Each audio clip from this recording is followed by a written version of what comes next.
शिक्षण परिषदेच्या या कार्यक्रमामध्ये मी सगळ्यांचं स्वागत करते.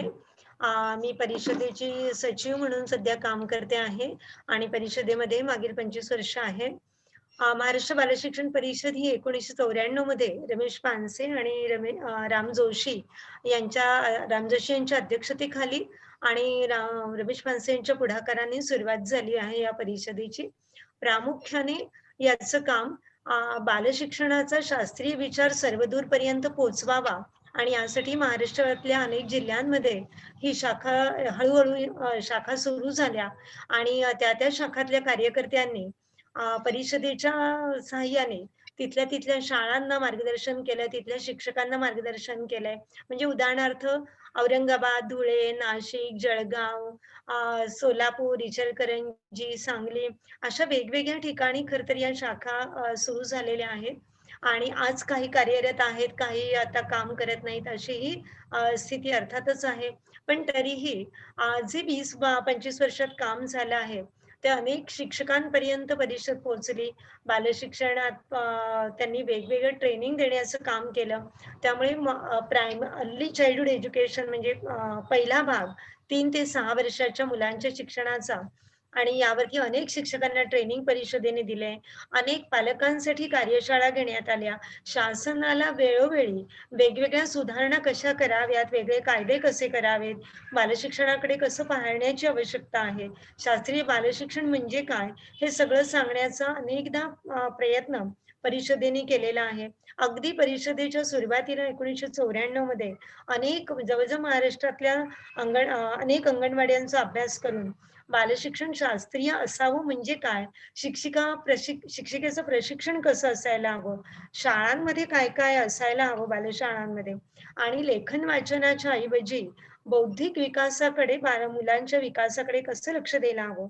शारीरिक विकास, सामाजिक विकास, भावनिक आणि भाषिक विकास अशा सर्वच विकासांसाठीचे अनेक उपक्रम परिषदेने तयार केले आणि त्याचा 3 वर्षांसाठीचा मुलांच्या शिक्षणाचा अभ्यासक्रम तयार केला.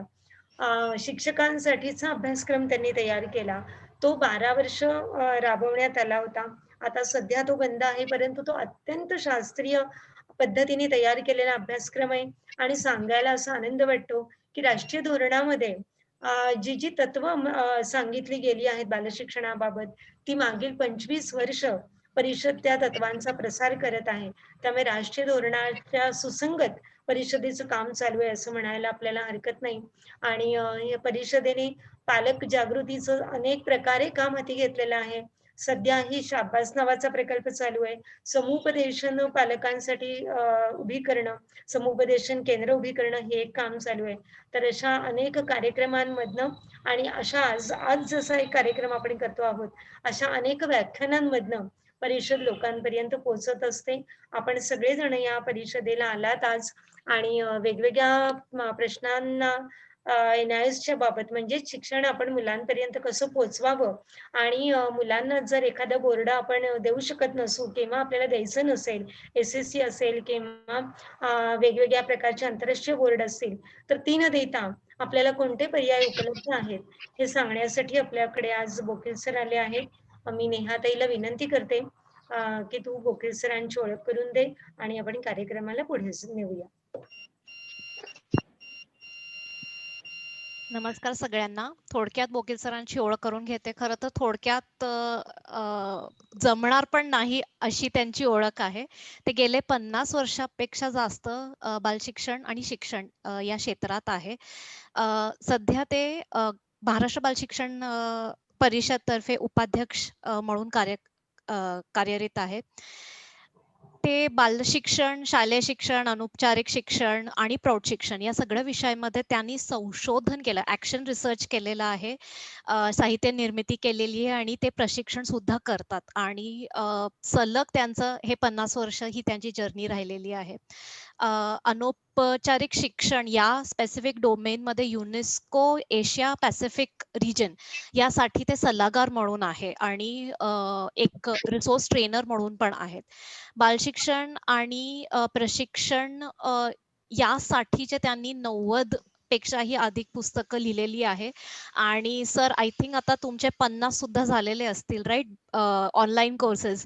सर सतत ऑनलाईन कोर्सेस नवीन-नवीन शोधत असतात. त्यांना पूर्णपणे स्कॉलरशिप सुद्धा मिळते त्या कोर्सेसमध्ये. हार्वर्ड युनिव्हर्सिटी, MIT सारखे मोठ्या-मोठ्या इंटरनॅशनल युनिव्हर्सिटीजकडनं हे ऑनलाईन कोर्सेस हे करतात आणि कोर्सेस करून ते सगळ्यांचं मार्गदर्शनही करतात आणि आम्हाला पण प्रेरित करतात. तर सर मी आता तुम्हाला सोपते. ठीक आहे नेहा, आभार आणि सगळ्यांचं या ठिकाणी स्वागत. आपला आजचा जो विषय आहे तो जरी वेगवेगळ्या बोर्डांच्या माहितीशी संबंधित असला तरी आज प्रामुख्याने आपण NIOS याच्याबद्दल अधिक माहिती घेणार आहोत. तर सुरुवातीला मी हे आधी स्पष्ट करू इच्छितो. NIOS याचा आधी जो फुल फॉर्म आहे, त्याचं पूर्ण रूप आहे ते आहे national institute of open schooling. याच्यामधला स्कूलिंग हा शब्द महत्त्वाचा आहे. बऱ्याच जणांच्या मनामध्ये असा गोंधळ होतो की ओपन युनिव्हर्सिटी आहे ही, असं वाटतं. त्यामुळे हा ओपन युनिव्हर्सिटीचा कार्यक्रम नाही, हा ओपन स्कूलिंगचा कार्यक्रम आहे. म्हणजे शालेय पातळी अगदी पहिलीपासून ते 12वी पर्यंत म्हणजे ओपन बेसिक एज्युकेशन असा एक प्रकार आहे त्याच्यात. त्यानंतर मी आता सांगेन आपल्याला हायस्कूलचा आहे आणि हायर लेवलच्या हायस्कूलचं आहे. तर अशा तिन्ही प्रकारचं हे शिक्षण पण 12वी पर्यंत शिक्षण हे या यंत्रणेद्वारा केलं जातं. त्यामुळे त्याच्या पुढचं जे आहे सगळं कॉलेजचं शिक्षण हे पुढं ओपन युनिव्हर्सिटी मार्फत होत असतं. आपल्याला माहित आहे त्या ओपन युनिव्हर्सिटीत महाराष्ट्रामध्ये आणि इग्नू ही राष्ट्रीय पातळीवरची आहे. तर त्यामुळे आत्ता आपण त्याच्याबद्दल बोलणार नाही आहोत. आत्ता आपण फक्त स्कूलिंग पातळीवरचं म्हणजे या 12वी पर्यंतच्या शिक्षणाचा आपण आत्ता विचार करणार आहोत. मी मगाशी म्हणालो तसं हे स्कूलिंग आहे, पण ते कोणासाठी आहे ते आधी आपण एकदा नीट समजून घेऊयात. आपल्याला कल्पना आहे की कोणतंही गाव घ्या, कोणतंही शहर घ्या, त्याच्यामध्ये शाळेत जाण्याच्या वयाची अनेक मुलं मुली ही शाळेमध्ये त्यातली काही जण जात असतात आणि अनेक मुलं शाळेच्या या प्रवाहाच्या बाहेरही असतात. त्यामुळे मुळात अशा प्रकारे शाळेच्या बाहेर असलेल्या प्रवाहाच्या बाहेर असलेल्या मुला मुलींना काहीतरी व्यवस्था असावी चांगली दर्जेदार, म्हणून ही सगळी यंत्रणा 1989 साली सुरू करण्यात आली आहे. आणि हा संपूर्णपणे भारत सरकारचा उपक्रम आहे. आणि एक महत्वाची गोष्ट आपण लक्षात घेऊयात की ही अतिशय मुक्त अशी यंत्रणा आहे. आणि national institute of open schooling ही आपल्याला आश्चर्य वाटेल ऐकून, पण जगातली सर्वात मोठी मुक्त विद्यालयीन शिक्षण व्यवस्था आहे. जगातली सर्वात मोठी, म्हणजे कुठल्याही देशात इतकी मोठी यंत्रणा नाही. आणि वेगवेगळ्या देशांमधले विद्यार्थी या यंत्रणेमध्ये शिकत आहेत. भारताशिवाय जास्त करून आखाती देशातले लोक जास्त याच्यामध्ये आणखीन आहेत, बाकीच्या इतर देशातले कमी आहेत. पण अशा प्रकारची ही व्यवस्था आहे तरी कशी, हे आपल्याला नीट सगळ्यांना समजून घ्यायला आवडेल असं मला वाटतं. याच्यामध्ये आपण सुरुवात करताना अशी करू की याचे एकूण कार्यक्रम काय आहेत. मी आत्ता सांगितलं तसं शाळेत जाणाऱ्या वयाच्या मुलींसाठी हा कार्यक्रम आहे, हा एक भाग. परंतु त्याच्या जोडीला 14 वर्ष ज्यांची पूर्ण झालेली आहेत अशा प्रौढ परंतु निरक्षर असलेल्या किंवा अल्पसाक्षर असलेल्या अल्पशिक्षित असलेल्या प्रौढांसाठी सुद्धा हा कार्यक्रम आहे. त्यामुळे फक्त मुलांसाठीच असं नाही, तर हे कोणत्याही वयाच्या व्यक्तीला याच्यामध्ये पुढे शिक्षणाची आपल्याला व्यवस्था करता येते. नंबर 2, हा भारत सरकारचा उपक्रम असल्यामुळे शासन मान्य आहे का हा प्रश्न अजिबात उपस्थित होत नाही. हा शासनाचाच उपक्रम आहे. राष्ट्रपतींच्या स्वाक्षरीने हा कार्यक्रम जो आहे हा संबंध भारतभर चालत असतो आणि सगळ्या विद्यापीठांना या उपक्रमातून पास झालेल्या विद्यार्थ्यांना प्रवेश देणं हे बंधनकारक आहे.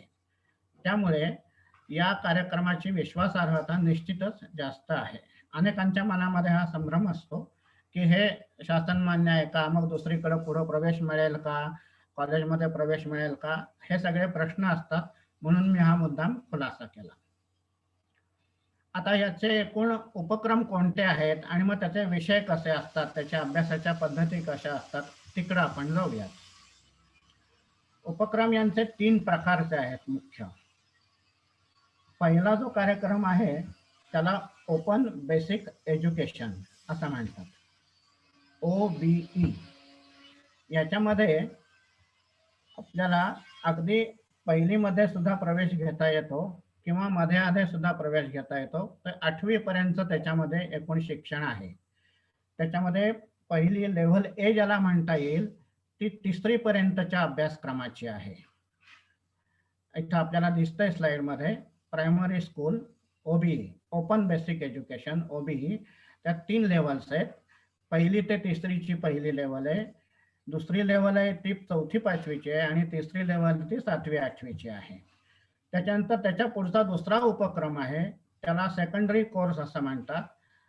तो जो आहे तो 10वीचा कोर्स आहे. 10वी पर्यंत म्हणजे 8वी इथं वरच्या पातळीवर झाल्यानंतर 9वी आणि 10वी याचा जो कार्यक्रम आहे तो सेकंडरी कोर्स. आणि ते 10वी झाल्यानंतर त्याच्या पुढे तुम्हाला जर कोणाला भाग घ्यायचा असेल तर सिनियर सेकंडरीचा कोर्स आहे. त्याच्यात 11वी आणि 12वी अशी 2 वर्ष आहेत. तर अशा प्रकारे अगदी पहिल्या इयत्तेपासून ते 12वी पर्यंतचं संपूर्णपणे शाळांचं जे शिक्षण आहे हे या कोर्समध्ये मुक्तपणाने घेण्याची व्यवस्था या यंत्रणेद्वारा केलेली आहे. आता याच्यात काय आहे मुक्तपणा म्हणजे, तर तो मुद्दाम आता खाली दिलेला आहे तो मी जरा हायलाइट करतो. पहिला जो कार्यक्रम आहे ओपन बेसिक एज्युकेशन हा याच्यामध्ये विषय ठरलेले आहेत, पण पुढचे जे विषय आहेत हायस्कूलचे 9वी आणि 10वी साठीचा त्याच्यामध्ये तुम्हाला फक्त 5 विषय घेण्यासाठी आवश्यकता असते घेण्याची, कमीत कमी 5 विषय. आणि त्याच्यामध्ये 15-20 भाषांपैकी 2 भाषा आणि उरलेल्या विषयांपैकी जवळजवळ 30-40 विषय आहेत. त्याच्यातले 3 विषय कोणतेही तुम्ही घेऊ शकता. आणि अशा प्रकारे तुम्हाला 5 विषय घेऊन सुद्धा पुढे SSC किंवा हायर सेकंडरी जे आहे ते पूर्ण करता येतं. यातलं दुसरं एक वैशिष्ट्य असं आहे की अनेक वेळेला आपल्या या सगळ्या बोर्डांमध्ये इंग्रजी हा विषय खूप अवघड वाटतो मुलांना, गणित हा विषय अवघड वाटतो आणि त्याला घाबरून अनेक वेळेला मुलं शिक्षण सोडून देतात किंवा ती नापास झाल्यामुळे पुढे त्यांचं शिक्षण थांबतं. तर याच्यामध्ये वैशिष्ट्य असं आहे की तुम्हाला इंग्रजी हा विषय घेणं कंपल्सरी नाही किंवा गणित हा विषय घेणं सुद्धा कंपल्सरी नाही, पण ज्याला हवा आहे ते विद्यार्थी हे विषय घेऊ शकतात.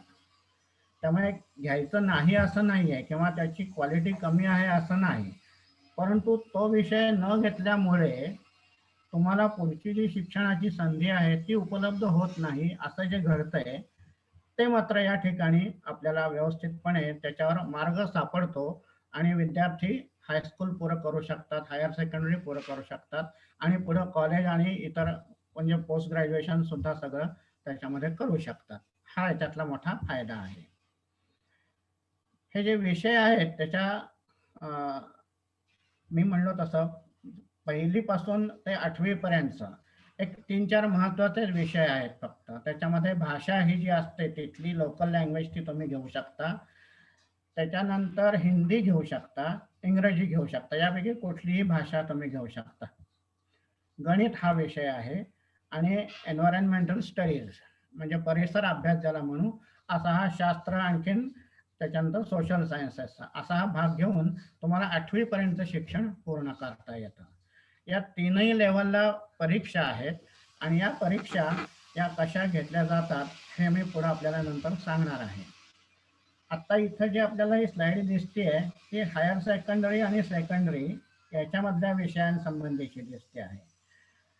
तर सेकंडरीचा आपल्याला पहिला जो ग्रुप ए असं इथं दिसतंय त्याच्यामध्ये सगळ्या लँग्वेजेस आहेत. पहा एवढ्या लँग्वेजेस आहेत आणि यापैकी फक्त 2 भाषा घेणं कंपल्सरी आहे.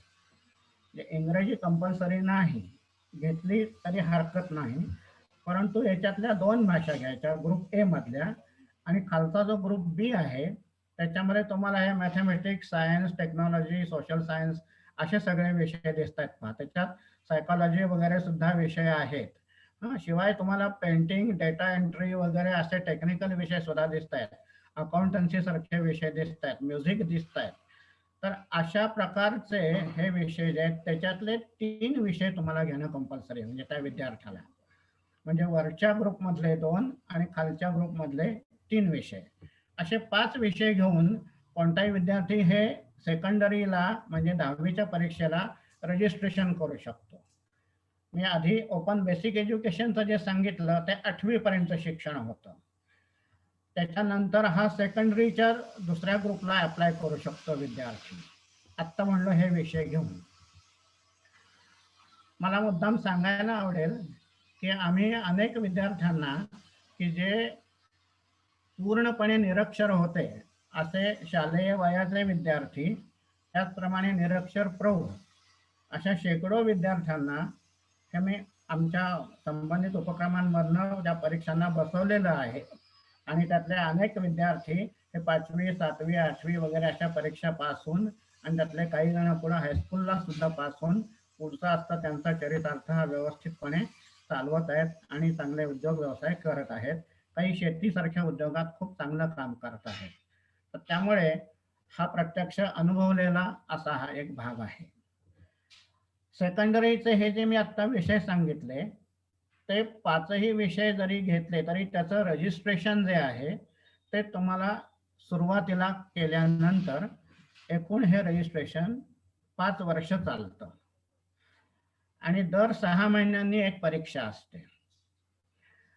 पहिले 6 महिने जरा तुमचं रजिस्ट्रेशन, तुमचं कोणत्या केंद्राला तुम्ही जोडलेले आहात, तिथली तुमची ओळख, तुम्हाला ते सगळं वाचन साहित्य मिळणं, लर्निंगचं जे साहित्य आहे, पुस्तकं वगैरे हे मिळणं, या सगळ्यामध्ये पहिले 6 महिने जरी गेले तरी पुढं त्या विद्यार्थ्याला एकूण 9 वेळा परीक्षा देता येतात त्याच एका रजिस्ट्रेशनवर, आणि ती दर 6 महिन्यांनी परीक्षा असते. पण याचं वैशिष्ट्य असं आहे की एका वेळेला सगळ्या विषयांची परीक्षा दिलीच पाहिजे असं बंधन नाही. एका वेळेला तुम्हाला किती विषयांची तुमची तयारी झाली आहे ते तुम्ही सांगायचं आणि तेवढ्याच फक्त परीक्षेसाठी अर्ज करायचा परीक्षेच्या वेळेला. आणि त्या परीक्षेची काहीतरी 50 रुपये फी असते एका विषयाची. जर आपण 2 विषय द्यायचे असं म्हणलो तर 100 रुपये भरून तेवढेच 2 विषयांची परीक्षा आपण देऊ शकतो. आणि जर एखाद्या विद्यार्थ्याला असं वाटलं की मी दरवेळेला परीक्षेला एकच विषय देईन फक्त, तर तो अशा रीतीने 5 वेळेला परीक्षा देऊन ती परीक्षा सगळी पूर्ण करून ते सर्टिफिकेट मिळवू शकतो. हे SSCचं त्याला सर्टिफिकेट मिळतं. जर एखादा विद्यार्थी जास्त गतिमान असेल आणि त्याने जर समजा एका वेळेला एकदम 5ही विषय दिले तर त्याला ते सर्टिफिकेट लवकर मिळतं. त्यामुळे विद्यार्थ्याला त्याच्या सोयीनुसार आणि त्याच्या गतीनुसार इथं शिकण्याच्या व्यवस्था आहेत. आणि त्याला ज्या विषयामध्ये गती आहे असे विषय निवडायची सुद्धा याच्यामध्ये मोठी संधी आहे. आणि महत्वाचं असं की त्याच्यात हे असं मगाशी म्हणलो तसं काही व्यावसायिक असे सुद्धा विषय असल्यामुळे त्याला पुढे उपजीविकेसाठी उपयुक्त होतील अशा प्रकारचे विषयही घेता येतात. हे जे आहे ही 6 महिन्यांनी होणारी परीक्षा ही नेहमीची एक नॉर्मल पद्धती म्हणून आहे. परंतु याच्याशिवाय एक खूप चांगली पद्धत या यंत्रणेने राबवलेली आहे परीक्षेची. त्याला म्हणतात ODE किंवा ऑन डिमांड एक्झामिनेशन. म्हणजे याच्यामध्ये विद्यार्थ्याने असं त्याला वाटलं की आपला अभ्यास आता सगळा झालेला आहे आणि हा अभ्यास झाल्यानंतर त्यांनी फक्त कळवायचं की माझा ह्या विषयाचा अभ्यास झालाय, माझी परीक्षा घ्या. त्याला ते 6 महिने थांबायला न लागता त्याची लगेच त्या पुढच्या महिन्याची जी पहिले 5 दिवसात परीक्षा असते त्यावेळेला त्याचं रजिस्ट्रेशन करून ती परीक्षा त्याला ताबडतोब देता येते. म्हणजे ऑन डिमांड एक्झामिनेशन याच्यामध्ये विद्यार्थी त्याला पाहिजे तेव्हा परीक्षा देऊ शकतो. आणि जर तसं नाही केलं तर त्याला दर 6 महिन्याने सुद्धा परीक्षा देण्याची सोय आहे. त्यानंतर याच्यामध्ये आणखीन काही गोष्टी ज्या आहेत त्या अशा की इथं त्याला कुठलीही शाळा रेग्युलरली काही अटेंड करावी लागत नाही. पण मग त्याने अभ्यास कसा करायचा? तर त्याच्यासाठी खास पुस्तकं तयार केलेली आहेत केंद्र शासनाच्या मंत्रालयाने, आणि ही पुस्तकं वेगवेगळ्या भाषांमध्ये आहेत. मराठीमध्ये सुद्धा आता ती निर्माण केली जात आहेत, आणि महाराष्ट्रामध्येही याला पॅरलल अशा प्रकारचं राज्य पातळीवरचंही केंद्र सुरू झालेलं आहे गेल्याच वर्षी. त्याच्याबद्दल मी जरा नंतर बोलतो.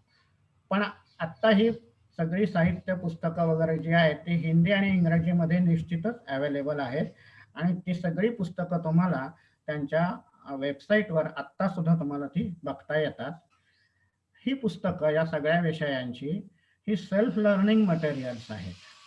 म्हणजे त्याच्यामध्ये प्रत्येक चॅप्टर हा असा व्यवस्थितपणे रचलेला आहे, मांडलेला आहे आणि लिहिलेला आहे की त्याच्यात त्याच्या आधी उद्दिष्ट दिलेली असतात, त्याच्यानंतर त्याचा कंटेंट काय आहे तो थोडक्यात मांडलेला असतो, पुन्हा सविस्तर मांडलेला असतो, मग पुन्हा त्याच्यावरचे काही स्वाध्याय असतात, काही प्रश्न असतात, आणि त्या प्रश्नांची उत्तरं पण नंतर तुम्ही बघू शकता, आणि त्या प्रश्नांचं तुमचं उत्तर बरोबर आहे का नाही हे बघून पुन्हा अभ्यास करून पुन्हा ते तुम्हाला तपासून बघता येतं. असं स्वतःचा स्वतः अभ्यास करत तुम्ही पुढे जाऊ शकता. त्याच्यामध्ये काही प्रयोग आहेत, त्याच्यामध्ये काही ऑब्झर्वेशन्स आहेत. तर ह्या ऑनलाईन पद्धती ज्या असतात तशा पद्धतीने ही सगळी व्यवस्था आहे, पण सेल्फ लर्निंगची खूप सुंदर अशी ही पुस्तकं तयार केलेली आहेत. तर त्यामुळे मुलांना स्वतः ज्याला भाषा ज्याला थोडीशी ती समजेल त्याला हा अभ्यास करत पुढं जाता येतं. आणि त्याला जर थोडीशी मदत मिळाली घरातनं पालकांची किंवा एखाद्या शिक्षकांची वगैरे किंवा मित्रांची, तर तो व्यवस्थितपणे घरी राहून आपला उद्योग व्यवसाय करून हा अभ्यास व्यवस्थितपणे पूर्ण करू शकतो. त्याला दुसरी मदत जी आहे ती ज्याला आपण स्टडी सेंटर्स असं म्हणतो, अशी एक व्यवस्था केलेली आहे. म्हणजे तुमच्या राहत्या घराच्या जवळ एखादी शाळा केंद्र म्हणून निवडण्यात येते. यांची ती केंद्र कोणती मान्य झालेली आहेत त्यांची एक लिस्ट आहे सगळी, ती यांच्या वेबसाईटवर आपल्याला बघायला मिळते. आणि त्यामुळे आपल्याला जवळचं केंद्र कोणतं आहे ते आपण निवडायचं, तिथं जाऊन हे सगळं रजिस्टर करायचं, आणि स्टडी सेंटरमध्ये दर 6 महिन्यांनी का 3 महिन्यांनी, मला वाटतं 6 महिन्यांनी नाही 3 महिन्यांनी, तिथं एक 3 दिवसाचं वर्कशॉप घेतलं जातं. हे जे सगळं तुम्हाला लिस्ट आहे स्टडी सेंटर्सची सगळी अशी आपल्याला यादी तयार असते, ती मिळू शकते कुठं आहेत ती. आपल्याला ही यादी मिळाल्यानंतर आपल्या घराजवळच स्टडी सेंटर निवडून तिथं जाऊन आपल्याला या पुढच्या सगळ्या प्रक्रिया पुऱ्या करता येतात. याच्यात 2 प्रकार आहेत, स्टडी सेंटर वेगळं आहे आणि अक्रेडिटेड इन्स्टिट्यूट म्हणून वेगळे आहेत. अक्रेडिटेड इन्स्टिट्यूट्समध्ये रजिस्ट्रेशन करता येतं आणि स्टडी सेंटरमध्ये तुम्ही अभ्यास सुद्धा जाऊन करू शकता. त्या ठिकाणी त्या 3 दिवसामध्ये तिथले शिक्षक नेमलेले असतात या कामासाठी, आणि ते त्या ठिकाणी काही ऑडिओ व्हिज्युअल्स, आणखीन इतर पुस्तकं, त्याची लायब्ररी, असं सगळं रिसोर्स सेंटर आहे. त्याचा उपयोग हे विद्यार्थी करू शकतात. स्वतःला शिकताना आलेल्या शंका अडचणी हे त्या तिथल्या शिक्षकांना विचारू शकतात. म्हणजे स्वतः जर तो विद्यार्थी अभ्यास करत करत पुढे गेला तर त्याला जे काही अडेल ते तिथं ते शिक्षक त्याला समजावून देऊ शकतात त्या वर्कशॉपमध्ये. इतर मित्रांकडूनही तो तिथं ते समजून घेऊ शकतो. तिथलं ऑडिओ व्हिज्युअल्स किंवा पुस्तकं वगैरे बघून तो आणखीन काही तिथली माहिती घेऊ शकतो. ही सोय याच्यामध्ये पुन्हा त्याला मिळू शकते. अशा प्रकारे त्याला स्टडी सेंटरचा उपयोग करून आणि स्वतःच्या घरी अभ्यास करून असा एक एक विषय करत करत पुढे जाता येतं. आता विशेषतः ही जी सोय आहे ही निर्माण करताना शाळा ज्यांना करता येणं शक्य नाही अशी लाखो मुलं आहेत आपल्या देशामध्ये, त्यांना डोळ्यापुढे ठेवून हे केलेलं आहे. परंतु गंमत अशी दिसतेय की याच्यामध्ये अगदी चांगल्या शिकलेल्या पालकांकडून सुद्धा याचा खूप चांगला उपयोगही करून घेतला जातोय. अनेक पालक असं म्हणतायत, असे आढळले आम्हाला, की आम्हाला शाळेमध्ये 10 वर्ष मुलांची जी आहेत तिकडं वेळ जास्त वाया हा शब्द वापरतात बरं का पालक, न घालवता आम्हाला जर असं मुलांना घरी शिकता आलं तर आम्ही त्यांना शिकवू, पण त्यांना जी आवड आहे, जे काही एखाद्या मुलाला नृत्य शिकायचं आहे, एखाद्याला आणखीन काही संगीत शिकायचं आहे, एखाद्याला काही वाद्य शिकायचं आहे किंवा असं जे जे काही कोणाला खेळामध्ये करिअर करायचं, तर आम्ही त्याला लहानपणापासून तिकडंच अंगणात तयार करू आणि याच्या जोडीला तो अशा प्रकारे या स्कूलिंगचा अभ्यास करेल, पुढे ओपन युनिव्हर्सिटी मधनं शिकेल आणि पुढे इकडेही तो अनेक प्रकारे करिअर करू शकतो. तर आम्ही अशा रीतीने याचा लाभ घेणार आहोत आणि असे अनेक पालक आहेत आणि तेही त्याचा चांगला फायदा करून घेताना दिसत आहेत.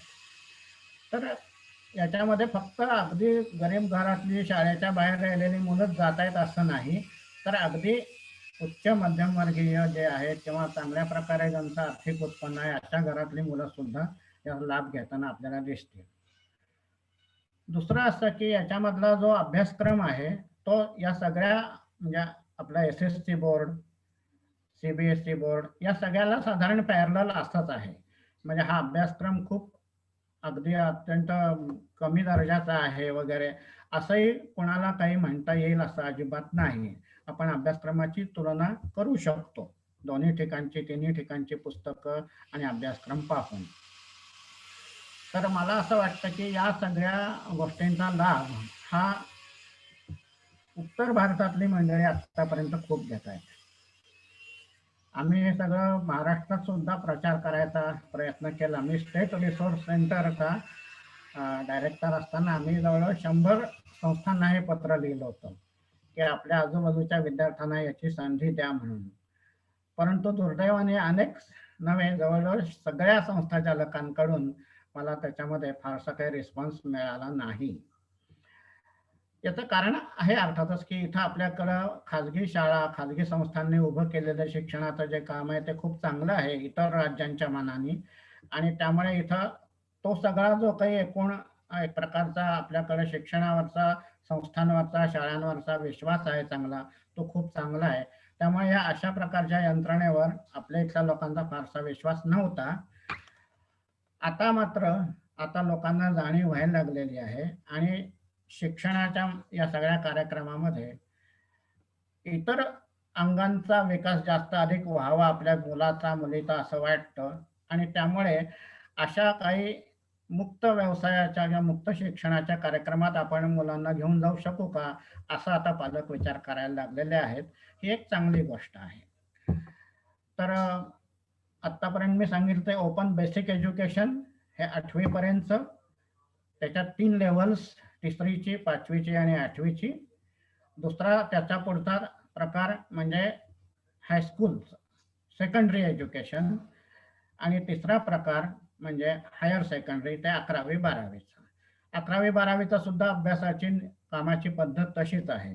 5 वर्षासाठी रजिस्ट्रेशन, 5 विषय कमीत कमी आणि त्याच्यानंतर इंग्रजी आणि गणित कंपल्सरी नाही आणि एकेका वेळेला एकेका विषयाची सोय, ऑन डिमांड एक्झामिनेशनची सोय. या सगळ्या बाकीच्या गोष्टी सेम. याच्याशिवाय अजून एक वेगळा टेक्निकल विषय तुम्हाला याच्यामध्ये खास वेगळे असे घेता येतात. त्याची पण एक 20-25 विषयांची यादी आहे. त्यात शेतीशी संबंधित विषय आहेत, इलेक्ट्रॉनिक्सशी संबंधित विषय आहेत, IT ज्याला म्हणतो आपण त्याच्याशी संबंधित विषय आहेत, गृहशास्त्र संबंधीचे विषय आहेत, बालसंगोपन किंवा शिवणकाम वगैरे अशा प्रकारचे विषय आहेत. हाऊसकीपिंग हा एक विषय त्याच्यामध्ये आहे. तर हे सुद्धा सगळे विषय घेऊन अकाउंट्सचे विषय आहेत बरेचसे, असे घेऊन सुद्धा तुम्हाला पुढं हे 12वीच्या सगळ्या परीक्षा, 10वीच्या परीक्षा या देता येण्याची टेक्निकल विषय घेऊन अशी ही सोय आहे. तर मला वाटतं ही याची साधारण बेसिक अशी ही माहिती आहे. आता प्रश्न असा येतो की याला बाकीच्या अटी काय आहेत, प्रवेश कसा घेता येतो. तर प्रवेशासाठी ओपन बेसिक एज्युकेशनसाठी वयाची फक्त अट आहे. वयाचा तुमचा तो मुलगा 6वी म्हणजे 6 वर्षाचा पूर्ण असला पाहिजे, म्हणजे मग त्याला पहिलीमध्ये प्रवेश त्या मिळू शकतो. त्याच्यानंतर पुढं हायस्कूलचं जे आहे पुढचं दुसरी यंत्रणा, त्याच्यामध्ये 14 वर्ष पूर्ण असण्याची गरज आहे आणि शाळा सोडल्याचा दाखला लागतो. ज्या शाळेतनं त्याने 8वी पास केली किंवा मध्ये शाळा सोडली असेल काही, जरी 8वी तो नापास असला तरी सुद्धा त्याला प्रवेश पुढे मिळू शकतो, पण 14 वर्ष पूर्ण असली पाहिजेत त्याची. आणि पुढचं जे आहे 11वी 12वीचं हायर सेकंडरीचं, त्याला 16 वर्ष पूर्ण असली पाहिजेत आणि 10वी पासचा त्याचा दाखला किंवा शाळा सोडल्याचा दाखला असा जो काही आहे तो मिळणं आवश्यक आहे. एवढ्या गोष्टी असतील की पुढे त्याला हा प्रवेश मिळू शकतो. तर मला असं वाटतं की आपल्या महाराष्ट्रामध्ये अनेक शिक्षण संस्था चालकांनी याचा चांगला उपयोग करून घ्यायला पाहिजे. या यंत्रणेकडे आपली संस्था हे अक्रेडिटेड इन्स्टिट्यूट व्हावी म्हणून अर्ज केला पाहिजे किंवा त्याचा स्टडी सेंटर म्हणून आपल्याला मिळावं म्हणून प्रयत्न केले पाहिजेत. हा एक भाग. आणि आपल्या परिसरामध्ये जे जे विद्यार्थी असे शाळेबाहेर आहेत त्यांना त्याच्यात सामावून घेतलं पाहिजे. याच्यामध्ये त्या संस्थेला हा जो काही त्याचा रिकरिंग खर्च आहे, शिक्षकांना म्हणून ते साधनासाठी साहित्य वगैरे जिथं सगळं गोळा करणं, यासाठीचा मिनिमम काही खर्च आहे तो या यंत्रणेकडनं मिळत असतो. त्यामुळे आपल्याला संस्थेला हे सगळं काम करणं हे सोपं होऊ शकतं. तर म्हणून संस्था चालकांनी असा प्रयत्न जरूर करावा एकीकडे. दुसरीकडे शिक्षकांनी याची माहिती सगळ्यांना देण्याचा उपक्रम हातामध्ये घ्यावा. आणि तिसरीकडे आपल्याला जर असे काही पालक वाटत असतील की जे शाळेमध्ये मुलं आमची जे त्या शाळेत शिकण्याऐवजी दुसरं पण काहीतरी करतील, त्यांना ही यंत्रणा जी आहे ती नीट त्याची माहिती व्हावी असं वाटत असेल तर ती करून द्यावं. आता अनेक ठिकाणी होम स्कूलिंगचे प्रयत्न चाललेले दिसत आहेत. परंतु होम स्कूलिंग हा एक वेगळा प्रकार आहे. तिथं अशा प्रकारच्या कुठल्याही यंत्रणांची परीक्षा वगैरे असं काही नाहीये. तर होम स्कूलिंग करणाऱ्या पालकांनी याच्यामध्ये असं रजिस्टर्ड अशा चांगल्या प्रकारच्या कुठल्याही यंत्रणेमध्ये नाव नोंदवून त्या विद्यार्थ्याला पुढं परीक्षा देण्याची व्यवस्था करता येईल. त्याच्यासाठी NIOS हा अतिशय चांगला एक उपक्रम आहे. त्याच्यासाठी मिळणारी सगळी पुस्तकं वगैरे ही घरपोच आपल्याला मिळू शकतात. आणि महत्वाचं सगळ्यात असं आहे की याची फी अतिशय कमी आहे. म्हणजे हे जे हायस्कूलचं मी सांगितलं 10वीचं, याची फी फक्त काहीतरी मला वाटतं 1400 रुपये फी आहे एकदा रजिस्ट्रेशनची, वन टाइम फक्त. आणि त्याच्यात 5 वर्ष तो विद्यार्थी काम करू शकतो. आणि दरवेळेला परीक्षा फक्त दिली की एका विषयाची परीक्षेची फी काहीतरी 70 का अशी काहीतरी आहे. आणि या सगळ्या फी मध्ये पुन्हा मागासवर्गीयांना, महिलांना, मुलींना याच्यामध्ये आणखीन सवलती आहेत पुढे. तर त्यामुळे इतक्या स्वस्त. आणि हे सगळं मी सांगितलं ही फी, याच्यामध्ये हे सगळ्या विषयांची पुस्तकं हे त्या विद्यार्थ्याला घरपोच मिळतं. तर त्यामुळे किती स्वस्तात आहे ते पहा आणि किती सोयीचं आहे तेही पहा. परंतु याचा अर्थ असा घेऊ नये की आपण आपल्या शाळेतल्या मुलांना काढावं आणि या यंत्रणेमध्ये शिकवावं असं मी कधीही म्हणणार नाही. त्याचं कारण शाळेतलं शिक्षण हे केव्हाही जास्त विद्यार्थ्याच्या दृष्टीने उपयुक्त आहे, फायदेशीर आहे. त्याला इतर विद्यार्थ्यांची जी काही चांगल्या प्रकारची म्हणजे संगत असते, तिथे शिक्षकांचं सहकार्य किंवा साहचर्य मिळतं आणि सामाजिक त्याचा विकास, भावनिक विकास हे सगळं होण्याला जी मदत होते ती शाळेची जी आहे ती अतुलनीय आहे. त्यामुळे शाळा हे सगळ्यात उत्तम पर्याय. परंतु त्याच्या जोडीला जर कोणाला असं हवं असेल तर ही यंत्रणा जी आहे याचा वापर करावा. आणि काही शिक्षक आता थोडेसे त्यांना आणखीन काहीतरी वेगळं हवं आहे, करायचंय, मुलाची पण इच्छा आहे, तर त्यांच्यासाठी हा एक चांगला उपक्रम आहे.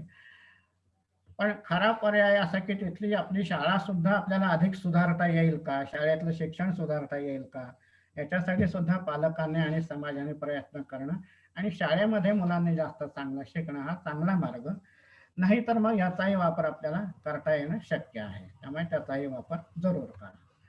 आणि एकदा हे 12वी पर्यंत शिक्षण झाल्यानंतर विद्यार्थ्याला कोणत्याही विद्यापीठामध्ये प्रवेश मिळू शकतो, टेक्निकल इन्स्टिट्यूट्समध्ये प्रवेश मिळू शकतो. आता काही ठिकाणी जिथं खूप रश आहे, गर्दी आहे प्रवेश मिळायला, अशा ठिकाणी एखाद्याला या विद्यार्थ्यांना नाकारलं जाण्याच्या शक्यता दिसून येतात. परंतु ते नाकारलं का जातं, तर ते या कारणासाठी नाकारलं जाऊ शकत नाही की तुम्ही NIOS मधनं आलेले आहात. तिथली कारणं कदाचित आर्थिक किंवा इतर काही वेगळे असू शकतील. कारण सगळ्या युनिव्हर्सिटीजना आणि इतर टेक्निकल इन्स्टिट्यूशन्सना भारत सरकारचा आदेश आहे, युनिव्हर्सिटी ग्रँट्स कमिशनचे आदेश आहेत आणि राष्ट्रपतींच्या सहीने ही सगळी सर्क्युलर्स पाठवलेली आहेत.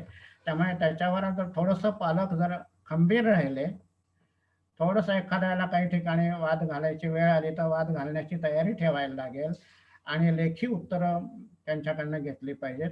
त्याच्यामध्ये नेहमीच पालकांना न्याय मिळू शकतो. पण सर्वसाधारण इतर कॉलेजेसमध्ये आणि ग्रामीण भागामध्ये सगळीकडे इथं कुठेही प्रवेश मिळायला कसलीही काही अडचण येत नाही, असं आम्हाला दिसून आलेलं आहे. तर मला वाटतं एवढं आत्ता माझ्याकडून सांगणं पुरेसं वाटतंय. आता आणखीन जर काही प्रश्न असतील कोणाचे तर आपण त्याच्याकडे जाऊ शकतो. सर बऱ्यापैकी प्रश्न चॅट बॉक्स मध्ये आलेले आहेत. हो. नेहा सांगतेस का मी सांगू? हो सुषमाताई, तुम्ही व्हिडिओ ऑन करून सांगा. ओके. माझ्या मते एक ई स्कूलिंग करणं त्यांना विचारायचा आहे प्रश्न. त्यांना आधी विचारू देत का? हो.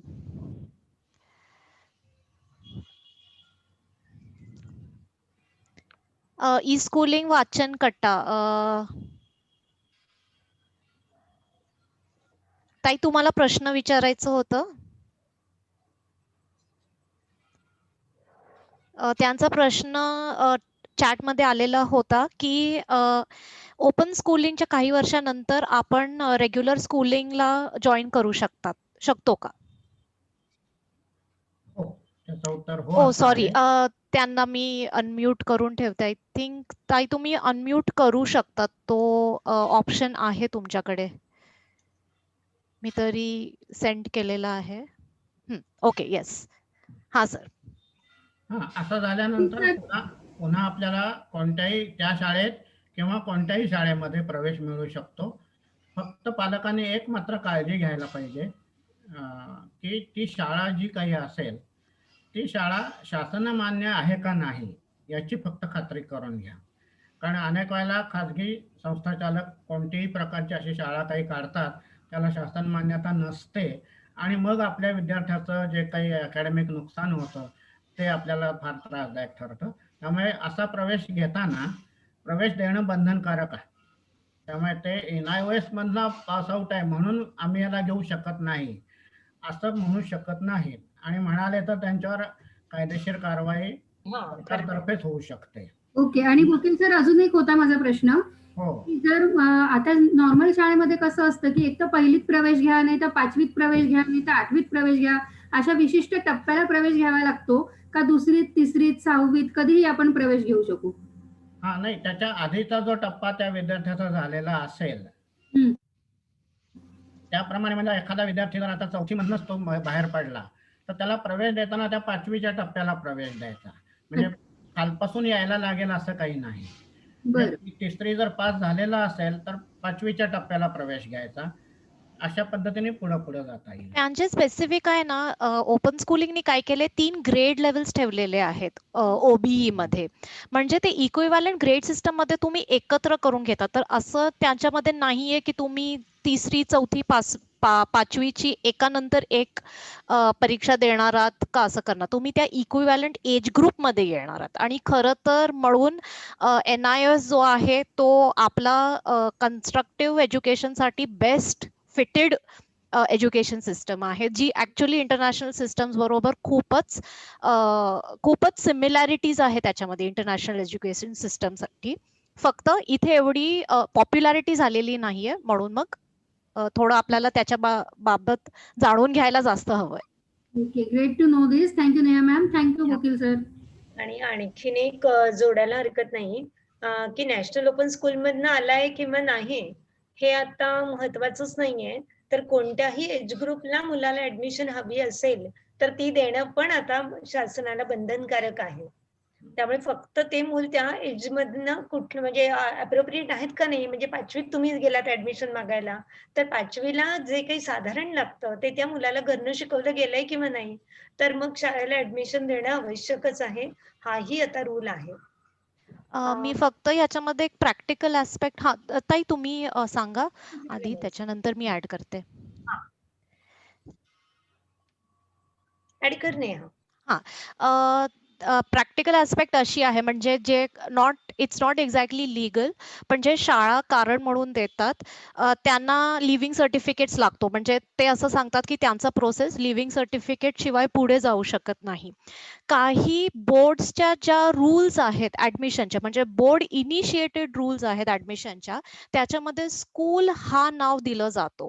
त्याच्यामध्ये क्लॉज असा असतात की any accepted school affiliated to any national government accredited board. पण स्कूल हा शब्द येतो त्याच्यामुळे जर तुमचं मूल ओपन स्कूलिंग मध्ये खरं तर अटेंडन्स करत नसेल तर शाळा या पॉइंटवर फक्त मोठा हे डिस्प्यूट लावतात. But this is not actually legal, it is not allowed. तुम्ही national institute of open schooling करतायत, होम स्कूलिंग पण जर करतायत, it is also type of schooling. तर बेसिकली आपल्याला पालकांना त्यांचे हक्क जर माहिती असेल ऍज अ पॅरेंट आणि जे लॉज आहेत स्कूलिंग रिलेटेड ते माहिती असेल तर नक्की ते त्या शाळाला तसं सांगू शकतात की हे मान्य नाहीये. पण तेच आहे की at what cost do you want to take that through. कारण अगदी आपल्याला माहिती आहे की काही लोक टचमस होत नाही because they are quite powerful. So we have to approach schools which understand the situation better. आणि आहे सगळीकडे अशा शाळा आहेत. नेहा, एक प्रश्न विशाखाताईंचा आहे. Can established education institute apply to get NIS? बोगेल सर. एस्टॅब्लिश इन्स्टिट्यूटला, एज्युकेशन इन्स्टिट्यूटला अप्लाय करता येतो नाही NIS ला, असा प्रश्न आहे. जरा मला प्रश्न नीट कळला नाही. सर समजा एक ऑलरेडी संस्था असेल, एक स्कूल ऑलरेडी झालेली असेल तर त्यांना NIS ला अप्लाय करता येतं का? ऍक्रिडिशन किंवा अफिलिएशन घेता येतं का? म्हणजे आधी नुसती ते अक्रेडिटेड नाहीये. विशाखाताई तुम्ही क्लॅरिटी आणू शकतात. आय थिंक की तुम्ही असं म्हणायचा प्रयत्न करतात, समजा तुमच्याकडे ऑलरेडी एक एस्टॅब्लिश SSC बोर्डची स्कूल असेल समजा, can that school apply for NIS? असं बरोबर आहे का? करता येतं, करता येतं. आता तुम्हाला सांगतो, ही पुण्यामध्ये 2 शाळा ज्या आहेत आता माझ्या माहितीमध्ये, एक येरवड्याला नेताजी सुभाषचंद्र बोस विद्यालय, आता हे तर केंद्रीय शाळा आहे त्या सगळ्या. त्याच्यानंतर खडकीला जे आहे केंद्रीय विद्यालय, ती आहे शाळा.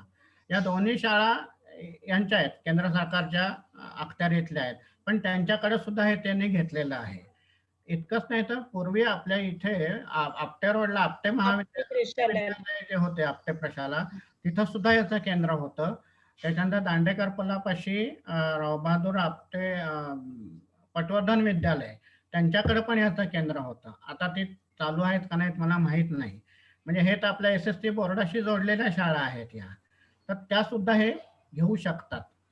त्यामुळे कोणत्याही शाळा याला अर्ज करू शकतात.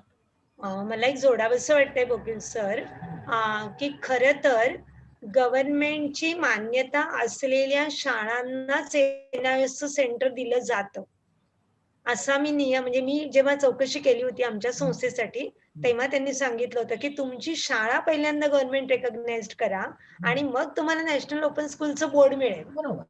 तोपर्यंत ते बोर्डच देत नाही. त्यामुळे गव्हर्नमेंट स्कूलला अफिलिएट केलेलंच असतं ते. हो, नाही, प्रश्न मागाचा असा आला होता की इथं अशा रीतीने NIS मधनं पास झाल्यानंतर दुसऱ्या शाळेत जर प्रवेश घ्यायचा असेल तर ती शाळा नक्की रेकॉग्नाइज आहे का नाही. आणि आता विशाखाचा होता तो एज्युकेशन इन्स्टिट्यूटचा म्हणून होता. म्हणजे मला असं विचारायचंय की आता आमची संस्था खूप जुनी आहे, सरस्वती मंदिर ट्रस्ट. आमची मराठी मीडियम शाळा 65 वर्ष जुनी आहे, जी स्टेट बोर्डाची आहे, आणि इंग्लिश मीडियम CBSE बोर्डाची आहे. आणि एक ऍडिशनल आस्थापना म्हणून NIOSचं अफिलिएशन आम्ही घेऊ शकतो का? शकता घेऊ, निश्चितच. त्यांच्या साईटवर पूर्ण प्रोसेस सुद्धा दिलेली आहे. माझ्या मते अफिलिएशनची सुद्धा त्यांनी पूर्ण प्रोसेस ऑनलाईनच करून घेतलेली आहे आता. Okay okay. तर तिथे सगळे त्याचे प्रोसेसेस आहेत. सोनाली वैद्य यांचा प्रश्न आहे, children are not allowed to participate in sports federation competition, how do we challenge that? Sonali ताई, म्हणजे तुम्हाला असं म्हणायचंय की तुमची मुलं म्हणजे तुम्ही ज्याच्याबद्दल विचारलं असेल ते शाळेत जात नाहीये आणि म्हणून कुठल्या कॉम्पिटिशनला त्यांना प्रवेश मिळत नाहीये. बरोबर आहे का? हो, म्हणजे माझी मुलगी कॉम्पिटिटिव्ह जिम्नॅस्टिक्स खेळायची काही वर्षांपूर्वी आणि तिला फेडरेशनच्या अनेक सामन्यांना म्हणजे त्याच्यामध्ये एंट्री नाही मिळाली कारण ती होम स्कूलिंग करत होती आणि NIOS चाच अभ्यास आम्ही करून घेतोय, पण तिला ती एंट्री मिळू शकली नाही आणि तिला काही करून परत शाळेत जायचं नव्हतं. त्यामुळे आम्ही शेवटी जिम्नॅस्टिक्स हा नाद काही वर्षांनी सोडून दिला. So sad. हो सॅड. पण म्हणजे आता ती त्यांनी फक्त तुम्हाला रिझन दिलं fitness का की पुरतीच का करते. ते का एंट्री देत नाहीये असं काही रिझन दिलं का? सरांनी त्यांचं म्हणणं आहे की तुम्ही शाळेत म्हणजे फेडरेशन हे फक्त कुठल्या तरी बोर्डला मान्यता देतं. हे अगदी म्हणजे SSC, CBSE आणि ICSE या बोर्डच्या शाळांमध्ये तुम्ही असाल फुल टाइम तरच तुम्हाला ती मान्यता मिळते. पण जिम्नॅस्टिक्स सारख्या खेळाचं असं होतं की तुम्हाला दिवसाला 4 तास तरी कसरत Correct. करावी लागते करेक्ट. आणि ते सांभाळून मुलं फुल टाइम शाळा नाही करू शकत. नाही. म्हणजे हे माझी मुलगी चुकीचं आहे. अभ्यासात आणि माझी मुलगी अभ्यासात बरीच कन्व्हेन्शनल स्कूलिंग मध्ये पण खूप चांगली होती. पण प्रॉब्लेम असा आला की ती बर्नआउट व्हायला लागली एवढ्या सगळ्या प्रेशरमध्ये. म्हणून आम्ही NIOS स्वीकारलं कारण आम्हाला तो अभ्यासक्रम खूप आवडला. बरोबर. पण त्याचा हा तोटा आम्हाला थोडासा जाणवला नंतर. सोनालीताईंच्या मुद्द्याला मी सहमत आहे, कारण मी हा अनुभव माझ्या शाळेमध्ये ग्राममंगलच्या शाळेत घेतला आणि आता त्याच्यामध्ये आमची शाळा रेकॉग्नाइज नव्हती आतापर्यंत आणि त्यामुळे मुलांना स्पोर्ट्सला नाकारलं जात होतं आणि ती नॅशनल ओपन स्कूलला जी बसलेली होती त्यांना सुद्धा अलाउड नव्हतं. ज्या स्पर्धा ओपन असायच्या त्या कोणालाही प्रवेश घेतल्या जायच्या, त्याच प्रवेशांना आम्ही मुलांना पाठवू शकत होतो. मग तिथे कारण आमचंही संस्था रेकॉग्नाइज नाही आणि NIOSला पण मी त्याचं काहीच घेतलं जात नाही हा अनुभव आहे. बोकीलचं तुम्ही काय म्हणाल? म्हणजे हे मला असं वाटतं हे जे फेडरेशन किंवा या ज्या संस्था कॉम्पिटिशन घेतात यांच्याबद्दल केंद्र सरकारला लिहिलं पाहिजे आणि त्यांना सुद्धा अशा प्रकारे प्रवेश देण्यासाठी शासनाकडनं काहीतरी पुढं सांगण्यात यावं अशा विनंतीचा प्रकार आपल्याकडनं केला गेला पाहिजे आणि पालकांनी सुद्धा त्याच्यामध्ये खूप पालकांनी एकत्र येऊन काम केलं पाहिजे.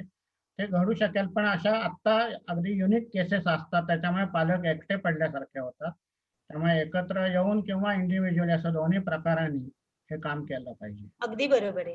आणि खरंच आमच्या मुलांनी खूप अनुभवलंय ते आणि त्यांच्यात क्षमता होती आणि तरी आम्ही जाऊ शकत नव्हतो. आणि मग काही दिवस असं झालं, की आमची अनुताईंची शाळा म्हणून पण आम्हाला काही दिवस मिळालं. मग कोणाच्या तरी लक्षात आलं, की हे रजिस्टर्ड शाळा नाही आत्ताही. तर त्यामुळे आमचे प्रवेश आणि मग हे सगळ्या जिल्हा पातळी, राज्य पातळीवरती होणाऱ्या शालेय पातळीवरच्या म्हणजे आपण म्हणू स्पर्धा त्यांना नाकारलं जात असतं. तर ही अगदी खरीच चांगली गोष्ट आहे. किंवा आपण पण एक नागरिक म्हणून हे आपण NIOSला आणि शासनाला निदर्शनास आणून दिलं पाहिजे असं तर मला वाटतंय. असे प्रत्येक इन्सिडेंट जे आहे ते माझ्या मते रिपोर्ट व्हायला पाहिजे. आपण खूप वेळ काय करतो, की ट्राय करतो आणि आपण ॲक्चुअली ज्या अधिकाऱ्याशी बोलतोय ते खूप खालच्या लेव्हलवर असतात आणि ते त्यांच्या लेव्हलवर डिसिजन घेऊन टाकतात. खरं तर त्यांच्या वरच्या अधिकाऱ्यांना ह्याचं काही जाणीव नसते आणि ही लॉबिंग आहे. In a way this is a lobbying की तुम्ही शाळांना प्रोत्साहन देतात. कारण इन दी एंड जर पालक NIOS कडे वळले तर शाळांचा बिझनेस ठप होतो. म्हणजे कमी होतो. खरं तर नाही होत त्यांचं तसं ते त्याच्यावर भरपूर त्यांचा मार्जिन जास्त असतो. पण एक काइंड ऑफ हे लॉबिंग आहे and we have to rise in unity because आता NEPची नवीन पॉलिसी सुद्धा आलेली आहे. प्रधानमंत्रींनी सांगितलेलं आहे, की प्रत्येक मुलाला खेळात उतरायला पाहिजे, आर्ट्स अँड ह्युमॅनिटीज मध्ये उतरायला पाहिजे, कलाच्या क्षेत्रामध्ये उतरायला पाहिजे आणि तिथे जर अशी अट असेल, की तुम्ही शाळेत नाही तर तुम्ही प्रवेश करू शकत नाही. This is going against our constitutional rights. So त्यामुळे आपण आता त्याच्यावरती एक काम केलं पाहिजे. मला वाटतं एक परिषदेने सुद्धा असं एखादं पत्र करायला हरकत नाही आणि द्यायला हरकत नाही आणि काही अनेक पालकांच्या सह्या आपल्याला मिळू शकतील. शेफाली अरोरांचा पण याच प्रकारचा प्रश्न होता मला वाटतं. शेफाली ताई, तुम्हाला काही जॉईन करायचं सांगायचं आहे का? या प्रश्नाचं उत्तर मिळालंय तुम्हाला? कारण तुम्ही can he or she apply to national championships वगैरे असं कॉम्पिटिशन, नॅशनल कॉम्पिटिशनला उतरू शकतात का? तर मला वाटतं हे उत्तर आत्ताच्या प्रश्नातनं मिळालंय पण तरी शेफालीताईंना परत काही विचारायचं असेल तर आपण एक संधी देऊयात त्यांना. मी फक्त एक मिळालंय. सगळ्यांना सुचवेन की अशी जी काही आपण असे प्रश्न विचारू ना, त्याची लेखी उत्तरं घ्या. हो. आपल्याकडे त्याचं रेकॉर्ड असलं पाहिजे आणि हो. अगदी त्यानुसार बरोबर. तुमचे जे काही उत्तर आहे ते लेखी द्या. जे Yes. काय असेल ते. मग आम्ही पुढे काय करायचं ते बघतो. हं? असं कोणी करायचं नाहीतर मग असं नाही, आम्ही लेखी तुम्हाला अर्ज दिलेला आहे. त्याचं हो. उत्तर अगदी बरोबर. ते अगदी बरोबर. आपल्याकडनं ऍप्लिकेशन साठी पैसे घेतात आणि रिजेक्शन साठी काही कारण नाही देत, हे गैरकानूनी आणि आहे. त्याच्यानंतर मग पुढे आपण मिनिस्ट्रीकडे अर्ज करणं हा पहिला टप्पा. पण अगदी जर वेळ आली तर मग पीएम ऑफिसकडे सुद्धा जायला लागेल आणि पीएम ऑफिस कडनं त्याची ताबडतोब दखल घेतली जाते. असे सगळ्या ठिकाणचे अनुभव आहेत. एक असाही अनुभव होता बोके सर, पुन्हा आमच्या शाळांमधला, की आमची काही मुलं जेव्हा नॅशनल ओपन स्कूलला बसली आणि त्यांनी इंग्रजी आणि गणित अर्थातच हे विषय ऑप्शनला टाकले होते, तर तेव्हा त्यांना पालघर जिल्ह्यातल्या कॉलेजेसनी मात्र इंग्रजी नाही म्हणून नाकारलं होतं. हम्म. की हम्म. तुम्ही आमच्या कॉलेजमध्ये प्रवेश घेऊ शकत नाही, कारण तुमचं आधी एन-आय-एस म्हणून त्यांनी सगळ्यात शेवटी ठेवून दिलं होतं आणि इंग्रजी नाही घेतलंय म्हणून नाही. तर महाराष्ट्रात हा एक नियम दिसतोय. याही बद्दल आपल्याला विचारणा करायला हवी. हो, हो. कारण आता आम्ही अनेक ठिकाणी नाही विचारलं तेव्हा, कारण खूप गडबडीत होते मीही त्या काळात. परंतु आमच्या मुलांनी मग ते जरा रागवली होती मुलं माझ्यावर. की ताई तू सांगितलं म्हणून एन-आय-एसला बसलो अ, आम्ही आणि आम्हाला कॉलेजमध्ये प्रवेश नाही मिळाला. विशाखाताई, तुम्ही अनम्यूट करू शकतात, ऑप्शन आहे म्हणजे तसा. येस. आता ट्राय करा.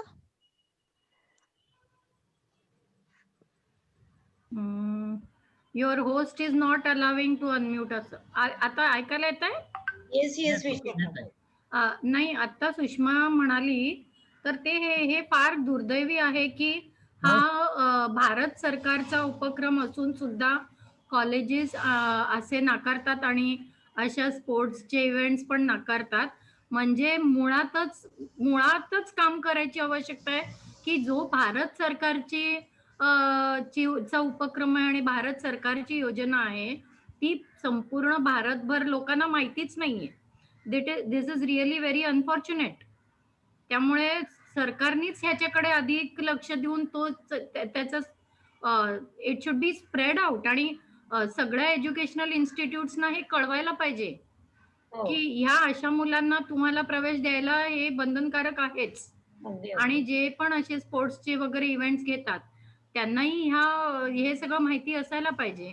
मला म्हणजे वाटतं की हा याचा एक त्याच्यामुळे काय होतं, मुलं उगीचच वंचित राहतात ना. हो, हो. नाही, येस. एक या NIOSच्या याच्यामध्ये एक सर्क्युलर त्यांनी दिलेला आहे.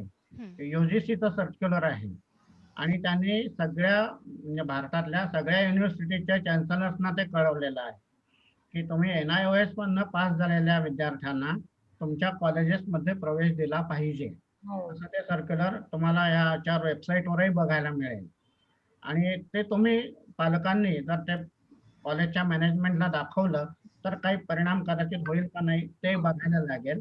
आणि नाहीतर त्यांचं लेखी उत्तर घेऊन आपल्याला त्याच्याबद्दल काहीतरी मग पुढे करावं लागेल वरच्या पातळीवर. प्रत्येक राज्यात पण काही कॉलेजेस अशी असतात की ते म्हणजे दे इग्नोर दीज थिंग्स. म्हणजे आता हे जरी तुम्ही म्हणताय की ते त्यांनी पत्रक काढलेलं आहे आणि त्यांना देणं आवश्यक आहे, तरी काही कॉलेजेसची मुजोरी पण असते. त्याच्यामध्ये त्यांचा वेस्टेड इंटरेस्ट असण्याची शक्यता असू शकते. बरोबर. पण हे कुठेतरी म्हणजे कायदेशीररित्या हे बंधनकारक करणं हे खूप आवश्यक आहे. नाहीतर ह्या मुलांचं पुढे जाऊन नुकसानच आहे ना. नाही, NIOS करून काय फायदा मग? हे कायदेशीर सरकारने केलेलं आहे. हो. पण शेवटी पालकांनी ते लावून धरायला पाहिजे. हा. रोहिणी, केलेले आहेत सरकारने सरकारचं काम केलंय. काय होतं पालकांनी त्याचा नीट हो. व्यवस्थितपणे सर, यासाठीच रोहिणीताईंनी असं सजेशन दिलेलं आहे की अशा ज्या नियमावली आहे ते आपण पालकांना उपलब्ध करून घेऊ. म्हणजे की त्यांच्याकडे हा पण एक मोठा प्रॉब्लेम आहे की नक्की हे कुठे रूल्स लिहिलेले आहेत. शाळा आम्हाला सांगतायत, कॉलेज आम्हाला सांगतायत की असं नाहीये, आमच्या रूल्स मध्ये असं नाहीये, पण सरकारचे कुठे रूल्स, कुठे काही लेखी लिहिलेलं आहे, तर ते एक उपलब्ध करून देणं हे पण आपण बघू शकतो. आता एक पहिलं या बाबतीत आता जी आपली चर्चा चालू आहे NIOS च्या संदर्भातले, तरी ही जी सगळी सर्क्युलर्स आहेत ही NIOS.ac.in या वेबसाईटवर ही सगळी सर्क्युलर सुद्धा अवेलेबल आहे. नेहा चॅट बॉक्स मध्ये टाकू शकते ही वेबसाईट?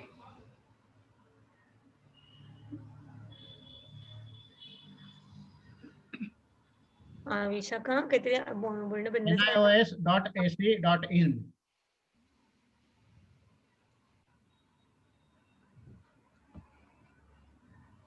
आल्या तरी सुद्धा आपण त्या पुढे पुढे फेस करत जाऊयात आणि त्याच्यासाठी लढूयात थोडं, परंतु तरी सुद्धा ऑप्शन म्हणून चांगलाच आहे. त्याची पुस्तकं चांगली आहेत, म्हणजे मनापासून. नक्कीच मला हे सांगायला आवडेल सर, शेअर करायला आवडेल की माझ्या भावाची दोन्ही मुलं NIOS मध्ये शिकली आहेत. कारण त्यांना ते 3री पर्यंत नॉर्मल स्कूल मध्ये गेले आणि मग नंतर त्यांना समहाऊ गणिताचे वगैरे विषयी गोडी नव्हती. मग माझ्या भावानी तेव्हाच निर्णय घेतला आणि त्यांना दोघांनाही NIOS मध्ये टाकलं आणि ते अगदी आनंदाने म्हणजे डिस्टिंक्शन मध्ये दोघेही 10वी पास झाले आणि त्याच्यानंतर त्यांचं व्यवस्थित ग्रॅज्युएशन वगैरे पण झालं. आणि आणखीन एक 2 गोष्टी की अनेक राज्यांमध्ये याबद्दलची सगळ्या वेगवेगळ्या गोष्टी आहेत. म्हणजे कर्नाटक राज्यामध्ये NIOS ला खूप मान्यता आहे आणि अनेक प्रकारच्या प्रयोगशील शाळा NIOS लाच अफिलिएट झालेल्या आहेत. आणि तर त्याच्यामुळे कारण तिथे प्रयोगशील शाळांचं पण पे खूप आहे आणि पालकांचा ओढा पण NIOS कडे खूप आहे. त्यामुळे राज्यानुसार सुद्धा याच्यामध्ये बदल आहेत असं आपल्याला दिसतंय. म्हणजे हा एक उपाय आपण बघू शकतो की जे आता विशाखाताईंसारखे शाळा आता चालवत आहेत, शाळांचे संचालक आहेत, आणि विशाखाताईंनी जसं एक इन्क्वायरी केली की आम्ही पण NIOS ची अफिलिएशन घेऊ शकतो का, देन जितकी रिक्वेस्ट जास्त येईल तेवढं बहुतेक शासनाला त्या बोर्डचं महत्व कळेल. तर ऍटलीस्ट ट्राय करायला हरकत नाही. आणि आता आपलं म्हणजे महाराष्ट्र राज्य पण याचा विचार करताय आणि ओपन स्कूलिंगच्या प्रोसेस मध्ये आहे की ते स्वतःच एक ओपन बोर्ड तयार करताय. सुषमाताई, गेल्या वर्षीपासून महाराष्ट्र सरकारने SOS सुरू केलेला आहे, म्हणजे स्टेट ओपन स्कूल. येस. आणि ते मराठी माध्यमातून हे सगळं चालवत आहे. जे आहे ते आपलं बालभारतीच्या जवळ पूर्वी बालचित्रवाणी होती ना, तिथं ऑफिस आहे. तर त्याची आता स्थिती काय आहे, कुठपर्यंत आलेली त्यांची प्रगती मला माहित नाही. गेल्या वर्षी त्याचं उद्घाटन झालं होतं एवढं मी ऐकलं. हो, यावेळी फक्त त्यांना एक थोडा ऑब्स्टॅकल आला पॅन्डेमिकच्या कारणामुळे, की 10वीला जे रजिस्टर्ड झालेली मुलं होती त्यांना पुढे काहीच त्यांना रिस्पॉन्स मिळालं नाही. म्हणून आताही जे मार्च 2020 मध्ये परीक्षा देणार होते त्यांची अजूनही झालेली नाहीये. तर असं कारण हा आताच बोर्ड सुरू झालेला आहे, रिसोर्स टीम छोटी आहे, परत पॅन्डेमिक अगदी सुरू केलं आणि पॅन्डेमिक सुरू झालं, याच्यामुळे त्यांना अडचण खूप आली होती. But they taking it forward. पण सर इथे मला एक सांगावं असं वाटतंय की NIOS हा सिस्टम आता मराठीमध्ये सुद्धा उपलब्ध आहे आणि वेल एस्टॅब्लिश्ड आहे. मला एक मुद्दाम सांगायचा प्रकार आहे की याच्यामध्ये वरच्या उत्तर भारतातल्या आणि कर्नाटक सारख्या राज्यात जास्त त्याला प्रोत्साहन मिळालेलं आहे, महाराष्ट्रात नाही, असं जे चित्र दिसतंय ना. तर मी माझ्या बाबतीत मगाशी जे सांगितलं ते पुन्हा सांगू इच्छितो की मी एकूण 100 संस्था चालकांना पत्र लिहिली आणि मी स्वतः त्यांचे वर्कशॉप घेतले 3-4 ठिकाणी. हे मी सांगतोय गोष्ट 2000च्या सालातली साधारण आहे, 2000-2001 वगैरे. आणि त्यांना याची सगळी माहिती दिली. मी जेव्हा 100 संस्था चालकांना हे सगळं लिहिलं, भेटलो वगैरे, त्याच्यानंतर मला रिस्पॉन्स म्हणून फक्त 2 पत्र आली त्यांची. त्या 2 पैकी एक पत्र होतं की आम्ही याच्यानंतर कधीतरी आम्ही पुढच्या वर्षी याचा विचार करू, असं एक होतं. आणि दुसरं पत्र होतं की आम्ही याच्यामध्ये सामील व्हायला आमची तयारी नाही, असं दुसरं पत्र होतं. या 100 लोकांवर मी संस्था चालकांशी बोलून प्रयत्न केले, तेव्हा मला हा असा रिस्पॉन्स त्याला मिळाला. त्याचं कारण जे आहे ते लोकांना नीट माहिती अजून मिळालेली नाही. संस्था चालकांना अशी भीती वाटते की आपल्या शाळेचे विद्यार्थी याच्यातनं कमी होतील का काय, त्यामुळे ते याचा प्रचार करायला तयार नाहीये. आणि शिक्षकांनाही तीच भीती वाटते की आपल्या नोकऱ्यांवर याच्यामुळे काही गदा येईल का वगैरे. खरं म्हणजे या सगळ्या भीती ज्या आहेत त्या चुकीच्या आहेत. अगदी त्याच्यामुळे उलट तुमचा बेस वाढतोय, तुमच्याकडे येणारे विद्यार्थी वाढतात आणि शिक्षणाच्या नवीन नवीन गरजा निर्माण होतात आणि शिक्षण संस्थेला खूप नवीन आणखीन संधी मिळत आहे खरं सांगायचं तर. पण संस्था चालकांना ही व्यापक दृष्टी जी आहे ती नाही असं मला खेदाने म्हणावं लागतं. आता आपल्याला संस्थेच्या परिषदेला असं म्हणायला लागेल की आता आपल्याला खूप प्रसार करावा लागेल. पालकांना नीट समजावून दिलं पाहिजे, छोटे छोटी माहिती पत्रकं काढली पाहिजे, छोट्या छोट्या सभा घेऊन त्यांना ही माहिती दिली पाहिजे, तर मग याच्यातनं काहीतरी पुढे राहतं. सर मला असं वाटतं परिषदेच्या वेगवेगळ्या शाखांनी हे काम अगदी. करावं. आपापल्या शाखा पातळीवरती, जिल्हा पातळीवरती असे लेक्चर्स ठेवून करेक्ट. संस्था चालकांना इन्व्हाइट करून त्यांच्यासाठी हा अवेअरनेस क्रिएट करणं हे बरोबर. अतिशय गरजेचं आहे. आणि त्याच्यात बोलायला तिथल्या जिल्ह्याच्या शिक्षणाधिकाऱ्यालाच बोलवायचं हो बरोबर. की तुम्ही याच्याबद्दल माहिती द्या. म्हणजे बरोबर. तो त्याच्यात इन्व्हॉल्व्ह झाला ना किंवा आपोआप तिथल्या शाळांना ते सगळं करावंच लागतं. बरोबर. सर पुढचं फक्त एक 5 मिनिटं जे ऍडमिशन रिलेटेड मुद्दा आहे त्याच्यावर चर्चा करून घेऊ. की आता ऍडमिशनचं सीझन चालू आहे आणि खास करून लहान मुलांच्या पालकांना म्हणजे जे आता 3 वर्षाचे झालेत किंवा 4 वर्षाचे झालेले आहेत, कारण मागच्या वर्ष पॅन्डेमिकमुळे शाळा ऍडमिशन सुद्धा घेत नव्हत्या. तर या पालकांना आता खूप मोठा प्रश्न पडलेला आहे की शाळा कुठली निवडावी, बोर्ड SSC चा घ्यायचं का CBSE चा घ्यायचं का ICSE चा घ्यायचं, कसं ते ठरवायचं. तर यासाठी आपण त्यांना काय सांगू शकतो? मला असं वाटतं बोर्ड कोणताही असू द्या तसा प्रश्न काही नाहीये. आपल्याला मुलाचं शिक्षण हे मुक्तपणे व्हावं, आनंदाने व्हावं हा हेतू आपण डोळ्यापुढे ठेवावा. बोर्ड कुठलंही घेतलं तरी केंद्र सरकारची त्याला मान्यता आहे, बरोबर. महाराष्ट्र राज्य सरकारची मान्यता आहे. त्यामुळे बोर्ड कोणतं हा महत्वाचा मुद्दा नसून मुलाला घराच्या जवळ शाळा असावी आणि तिथलं वातावरण हे मुलाला आनंददायक बरोबर. वाटावं असं ते. हो. एवढ्या 2च गोष्टी मला वाटतं महत्वाच्या आहेत. आणि जर आमचा सतत आग्रह असा असतो की ते आपण घरात आजूबाजूला जी भाषा बोलली जाते त्या भाषेच्या माध्यमातून त्याला शिक्षण मिळावं, अशा एवढ्या बरोबर. 3 गोष्टी जरूर असाव्यात. पण जे पालक अधिक थोडंसं जास्त जिज्ञासू आहेत किंवा ज्यांना माहिती घ्यायची आहे त्याने थोडंसं शाळेची अधिक चौकशी करावी असं बरोबर. मी म्हणेन. अगदी बरोबर. म्हणजे केवळ 100% निकाल इकडं फक्त जाऊ नये. बरोबर. शाळा जी जाहिरात करते की वैयक्तिक लक्ष आम्ही खूप देतो, या शब्दाचा अर्थ काय तो आम्हाला असं म्हणलं पाहिजे. बरोबर. किती मुलांपर्यंत तुम्ही हे सगळं काय काय नेलं वैयक्तिक विकास म्हणजे आम्हाला रेकॉर्ड दाखवा. आता मला मान्य आहे, मी म्हणतो हे कोणी शाळा दाखवेल का नाही हे प्रश्न आहे, परंतु जी शाळा खरं काम करू इच्छिते ती हे सगळं रेकॉर्ड ओपन ठेवेल. अगदी बरोबर आहे सर. विद्यार्थी सुरुवातीला या लेव्हलला होते, प्रत्येक विद्यार्थी या लेव्हलला या वेळेला, आणि आता ते या लेव्हलला आलेले आहेत. आम्ही प्रत्येक विद्यार्थ्यासाठी असे प्रयत्न केले, त्यातले काही हे टॉपर्स असे आहेत आणि काही या लेव्हलवर आलेले आहेत. त्यामुळे शाळेने ओपन राहिलं पाहिजे. त्याशिवाय दुसरी पालकांनी अशी चौकशी करावी की तिथले जे शिक्षक आहेत त्यांचं क्वालिफिकेशन काय आहे, त्यांनी पुन्हा नंतर स्वतः काही शिकलेले आहेत का, दरवर्षी किंवा दर 2-3 वर्षांनी ते काही नवीन शिकतात का, काही आणखीन कोर्सेस वगैरे करतात का.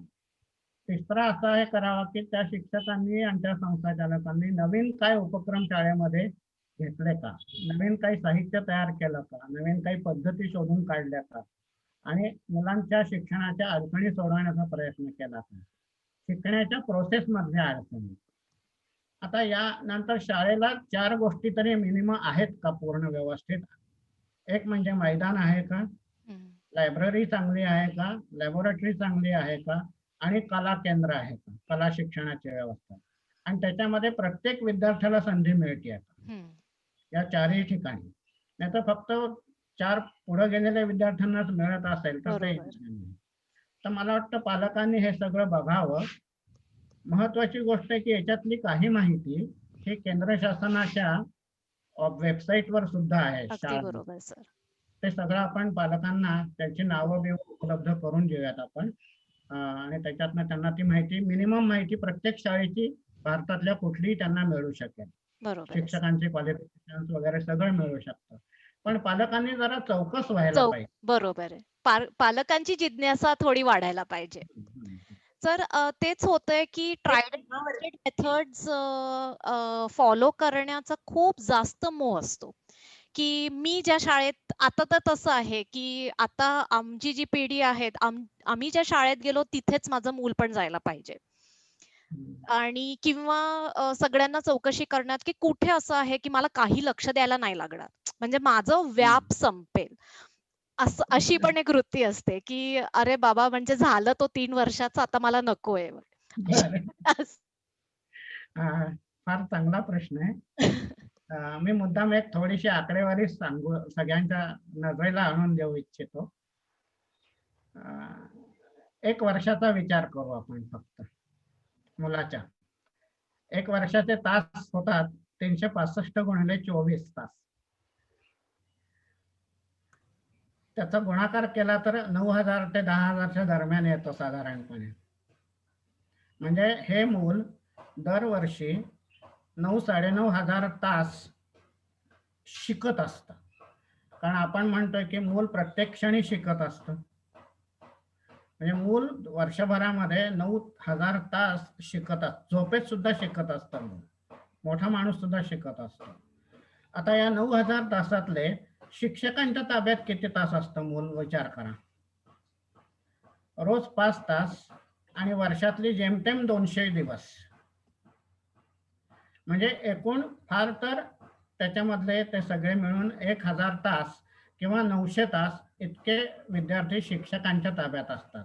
म्हणजे 9,000 तासांपैकी 900 तास म्हणजे फक्त 10% वेळ हा शिक्षकांच्याकडे विद्यार्थी असतो, आणि बाकीचे 90% वेळ हा पालकांच्या ताब्यात असतात किंवा बाहेर ते समाजामध्ये असतात. याचा अर्थ असा आहे की मूल प्रत्येक क्षणाला शिकत असतं, आणि त्यातला 90% शिक्षणाचा वेळ हा कुटुंबाकडून वापरला जातो किंवा समाजाकडून वापरला जातो. शिक्षकांकडे फक्त 10%च वेळ असतो. मग आता याच्यामध्ये माझा प्रश्न असा आहे की मग याच्यामध्ये जास्त जबाबदारी कोणाची आहे? तर अर्थातच पालकांची आहे आणि यांची आहे, समाजाची आहे.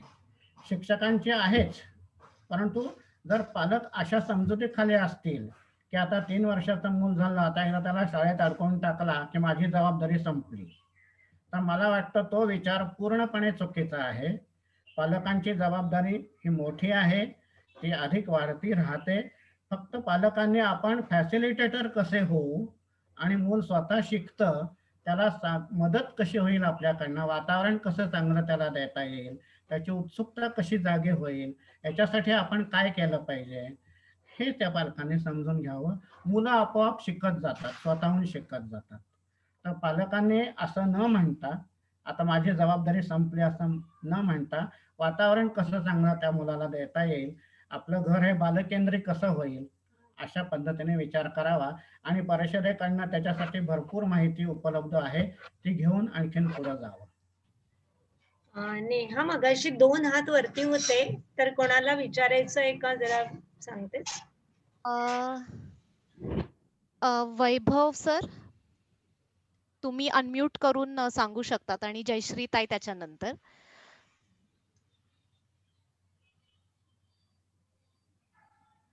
हा, हॅलो, आवाज येतोय का माझा? हो सर. हो, येतोय. हा सर, ऍक्च्युली NIS बद्दल पहिले पण ऐकलं होतं, आणि आताही, म्हणजे मी इथे पुणे होमस्कूलर्सच्या ग्रुपमध्ये अटॅच्ड आहे. तर तिकडे मला बरेच वेळा अशा कंप्लेंट्स येतात की NIS ला आम्ही रजिस्टर केलंय, पण त्यांचा काही रिस्पॉन्स व्यवस्थित नाहीये, स्लो आहे, किंवा पुस्तकं वेळेवर देत नाहीत किंवा पाठवत नाहीत, असं म्हणजे बरेच वेळा मला. आणि जेव्हा आपण कॉन्टॅक्ट करायला जातो तर व्यवस्थित त्यांचा रिस्पॉन्स येत नाही, असं मला म्हणजे बरेच कंप्लेंट्स दिसले त्या ग्रुपवर. त्याच्याबद्दल जर आपल्याला काही अडचण आली NIS निगडीत, तर कुणाशी कॉन्टॅक्ट करायचा, काय हे कळू शकेल का? इथलं आता पुण्याचं जे सेंटर आहे, रिजनल सेंटर आहे तो. महाराष्ट्रभर साठीचा. हा, ते कोथरूडला आहे आणि कोथरूडला इंडियन इन्स्टिट्यूट ऑफ एज्युकेशन या संस्थेमध्ये दुसऱ्या मजल्यावर त्याचं ऑफिस आहे आणि ते त्यांचं रिजनल सेंटर आहे 3-4 राज्यांसाठीचं. आणि हे कर्वे रोडला मारुती मंदिरच्या समोर आहे. कर्वे रोडला मारुती मंदिरच्या समोर. अच्छा. पेगासस म्हणून नाही, तिथं एक जलतरण तलाव वगैरे असं आहे. हा सर, पेगाससचा शेजारी. पेगाससच आहे ना? हा, त्याच्या शेजारी. JP नायक रोड माझ्या मते. JP Naik road. Okay. JP Naik road. तिथं इंडियन इन्स्टिट्यूट ऑफ एज्युकेशन ही बिल्डिंग आणि तिथं वर दुसऱ्या मजल्यावर त्यांचं रिजनल ऑफिस आहे. अच्छा. करिश्मा असा अनुभव अजून कोणत्या पालकांना आलेला आहे असं तुम्हाला माहिती आहे का? हो, तुमचं बरोबर आहे. असे अनुभव येतात. ही यंत्रणा थोडीशी स्लो आहे, हे खरं आहे. पण थोडंसं आपल्याला जरा आपण म्हणतो ना की थोडं लावून धरायला पाहिजे आणि वारंवार आपण तिथं जाऊन आणखीन पत्रव्यवहार करून थोडंसं काम करायला लागतं. ओके.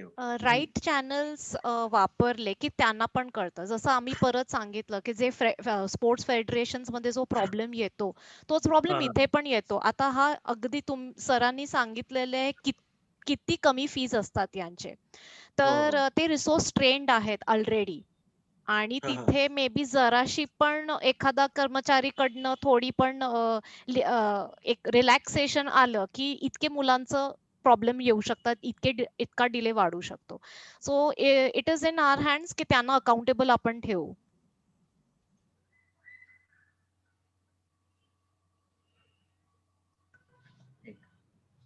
कोणाचे प्रश्न नसतील तर मग जयश्री घाटगेताई.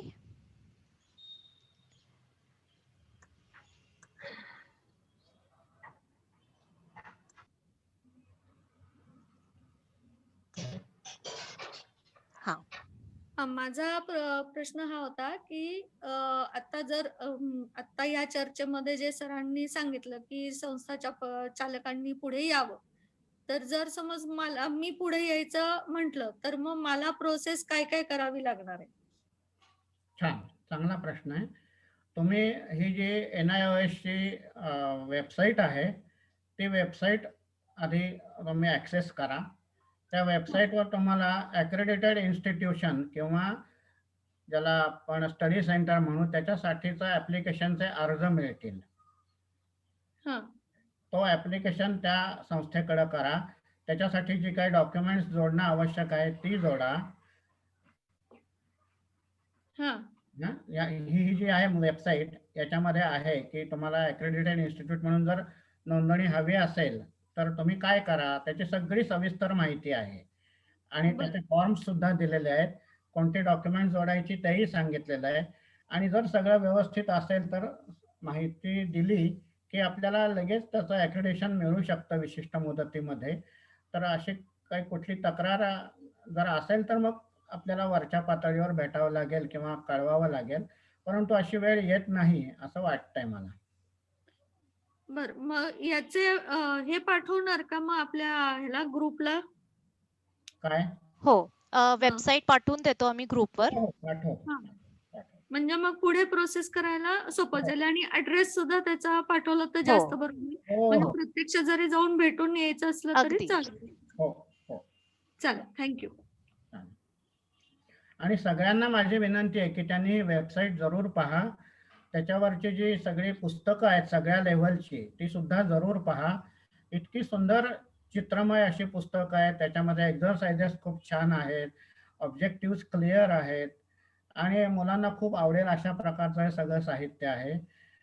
तर इतर आत्ता जे पार्टिसिपंट झाले त्यांनी इतरांनाही सांगावं. आणि हे मुद्दाम ऑनलाईन सगळे बघता येतं, सगळं ओपन आहे आणि सगळे कॉन्टॅक्ट्स आहेत, कुठं तुम्ही पत्रव्यवहार करावा, कुठला अर्ज कुठं करायचा, सगळी सविस्तर माहिती त्याच्यामध्ये आहे. तर जरूर. याच्यामध्ये शिक्षकांना DED सुद्धा करता येतं असं सुद्धा आहे. आम्हाला नाही NIOS नाही तर NIC's आहे, सॉरी. हे इथे डिप्लोमा पर्यंतचा लेवल आहे NIOS मध्ये आणि त्यापुढे जे ओपन स्कूलिंगचे सिस्टम्स आहे ते आपल्याला इग्नूचं माहितच आहे ऑल इंडिया लेवलवर. आणि महाराष्ट्रासाठी आता YC MOU यशवंतराव चव्हाण विद्यालय ओपन युनिव्हर्सिटी विद्यापीठ विद्यापीठ. करेक्ट. तर तिथे पुढचे कोर्सेस आहेत. आफ्टर डिप्लोमा लेवलचे कोर्सेस आहेत. NIOS is steel diploma level. हा, आता सध्याला म्हणजे तिथून पुढे मुक्त विद्यापीठांमार्फत तुम्ही डिग्री घेऊ शकता किंवा मास्टर्स डिग्री घेऊ शकता किंवा PhD सुद्धा घेऊ शकता.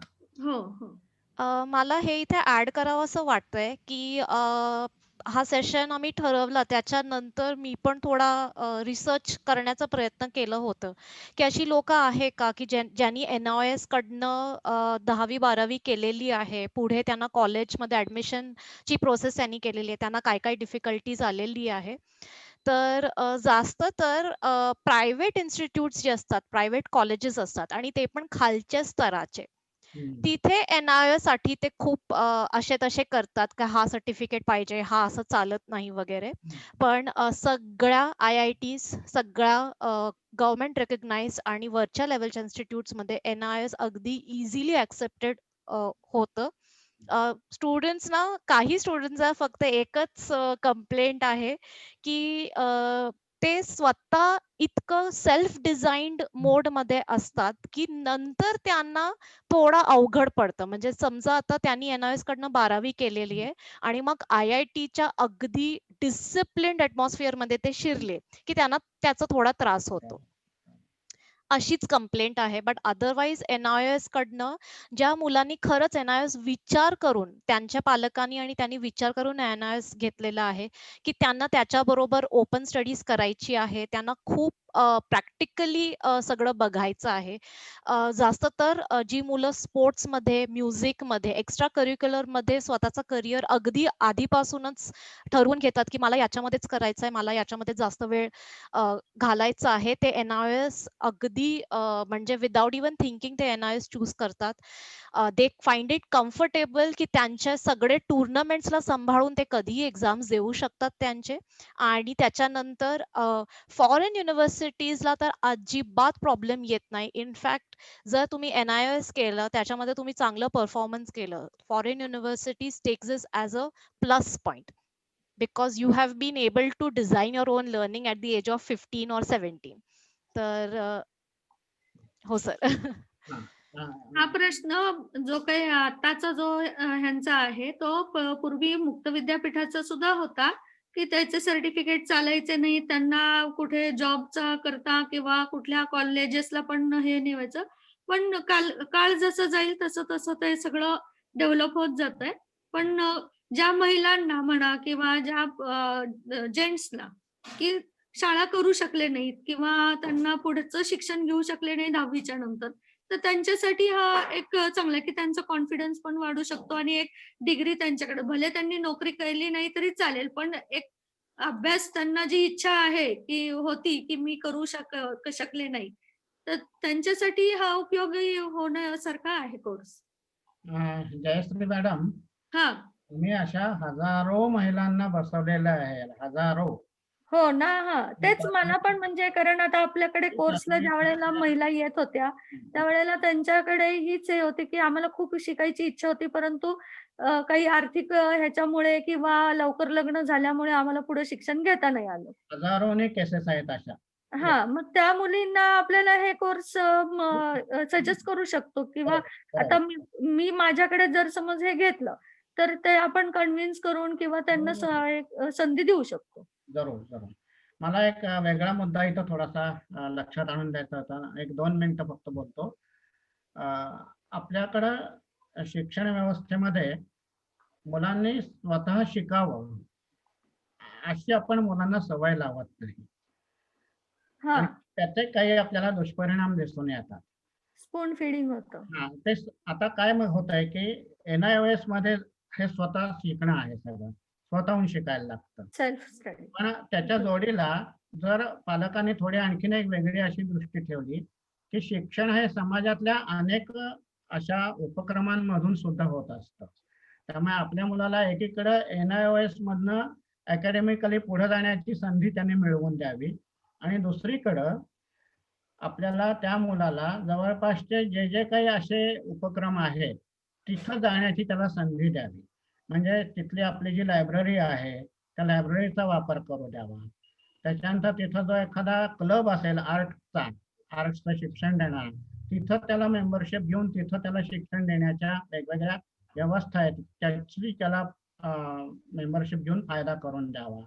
त्याच्यानंतर आपल्याला तिथं आजूबाजूला जी जी काही व्यावसायिक केंद्र असतील त्या केंद्रांना भेटी द्याव्यात आणि आपल्या मुलाला कोणत्या प्रकारच्या विषयाची व्यवसायाची आवड आहे ते शोधावं आणि तिथल्या लोकांच्या बरोबर त्याला काम करू द्यावं, जाऊ द्यावं. आजच माझ्याकडे एक पालक आले होते, त्यांचा मुलगा आत्ता जो आहे तो 7 वर्षाचा आहे, परंतु त्यांनी असं सांगितलं की मी आत्ता याला कार्पेंट्रीची टूल्स आणून दिले, टूल बॉक्स आणून दिलेली आणि तो भरपूर त्याच्यामध्ये रमतो आणि त्याला आता टीव्ही स्क्रीन किंवा मोबाईल स्क्रीन वगैरे काही लागत नाही, तो फक्त हे सगळं हाताने काम करण्यामध्ये गुंतलाय. आणि त्या मुलाने मला असं सकाळी त्यांच्याबरोबर तोही आला होता, तोही असं म्हणाला की आम्ही इथं तुमच्या घराच्या जवळच एक ते गॅरेज आहे, त्या गॅरेजमध्ये मी कारचं आता काम कसं करतात दुरुस्तीचं ते बघायला उद्यापासून जाणार आहे. तो 7 वर्षाचा मुलगा मला सांगतोय. म्हणजे बघा की पालकांनी आता थोडंसं असं वेगळ्या दृष्टीने शिक्षणाकडे बघायला पाहिजे की शिक्षण फक्त शाळेतच होतं या संकल्पनेतून बाहेर आलं पाहिजे आणि समाजातल्या ह्या सगळ्या ज्या गोष्टी आहेत त्याचा वापर शिक्षण म्हणून कसं करता येईल आपल्या मुलाचं शिक्षण होण्यासाठी, इकडं पालकांनी लक्ष द्यायला पाहिजे. मी माझ्या स्वतःच्या मुलींना खेड्यामध्ये मी राहत होतो तेव्हा तिथला कुंभार जो आहे त्याचं काम दाखवलं, सुताराचं काम दाखवलं, पेंटरचं काम दाखवलं, शेतीचं काम दाखवलं. ही सगळी कामं दाखवत शाळेचे सगळे विषय त्याच्यातनं त्यांना समजले. आता हे कौशल्य थोडं पालकांनी समजून घेतलं पाहिजे, शिकून घेतलं पाहिजे आणि मुलगा खूप जास्त झपाट्याने शिकत जातो हे सगळं अनुभवलं पाहिजे असं मला वाटतं. स्वराताई तुम्हाला प्रश्न विचारायचा आहे? एक मिनिट नेहा, माझा एक प्रश्न आहे. जयश्रीताई, एक त्यांनी खूप वेळपासून बर बर हँड बर रेस चल केलाय म्हणून चल. त्यांचं एक घेऊन टाकू. स्वराताई? मला वाटतं आता बाहेरच्यांचे प्रश्न घेऊयात आणि मग आपल्याला काही विचारायचं असेल तर आपण हो. परत सरांना विचारूया, हा, कारण आता वेळेच्या आपण बऱ्यापैकी करेक्ट. पुढे आपल्याला थोडा क्लोज करायला हे करायला नेहा ते लागणार. कन्क्लुडिंग तू करशील. हो. स्वराताई? हा नमस्कार. स्वरा नाही, मी तिचा अच्छा. मैत्रिणीचं नाव ठेवतो. ओके ओके, थोडा लाऊडली अजून सांगाल का? व्हॉइस थोडा हळू येतोय. माझं एक मत होतं की हे छान माहिती मिळाली NIOS सर बद्दल. सर थोडा अजून लाऊड सांगू शकतात का? तुमचा व्हॉइस हॅलो नाहीये. हॅलो हा हॅलो हॅलो हा, हॅलो आता बोला येतोय बोला. आवाज? हा, तर छान माहिती मिळाली NIOS बद्दल. माझी पण मुलगी आता 1ली मध्ये आहे बालमोहनला मुंबईला. नाही पण सर, मी सर अजिबात माझं ऐकू येत नाहीये. चॅट बॉक्स मध्ये लिहिता का प्रश्न? हा, आय थिंक जर माईकला प्रॉब्लेम असेल तर चॅट बॉक्स मध्ये तुम्ही लिहू शकतात. तुमची मुलगी आय थिंक 10वी मध्ये आहे किंवा असं काहीतरी मी ऐकलं. एवढंच. पहिलीला आहे. आवाज येतोय का? हो हो हो, आता येतोय. हा, माझी मुलगी हा, या, बोला.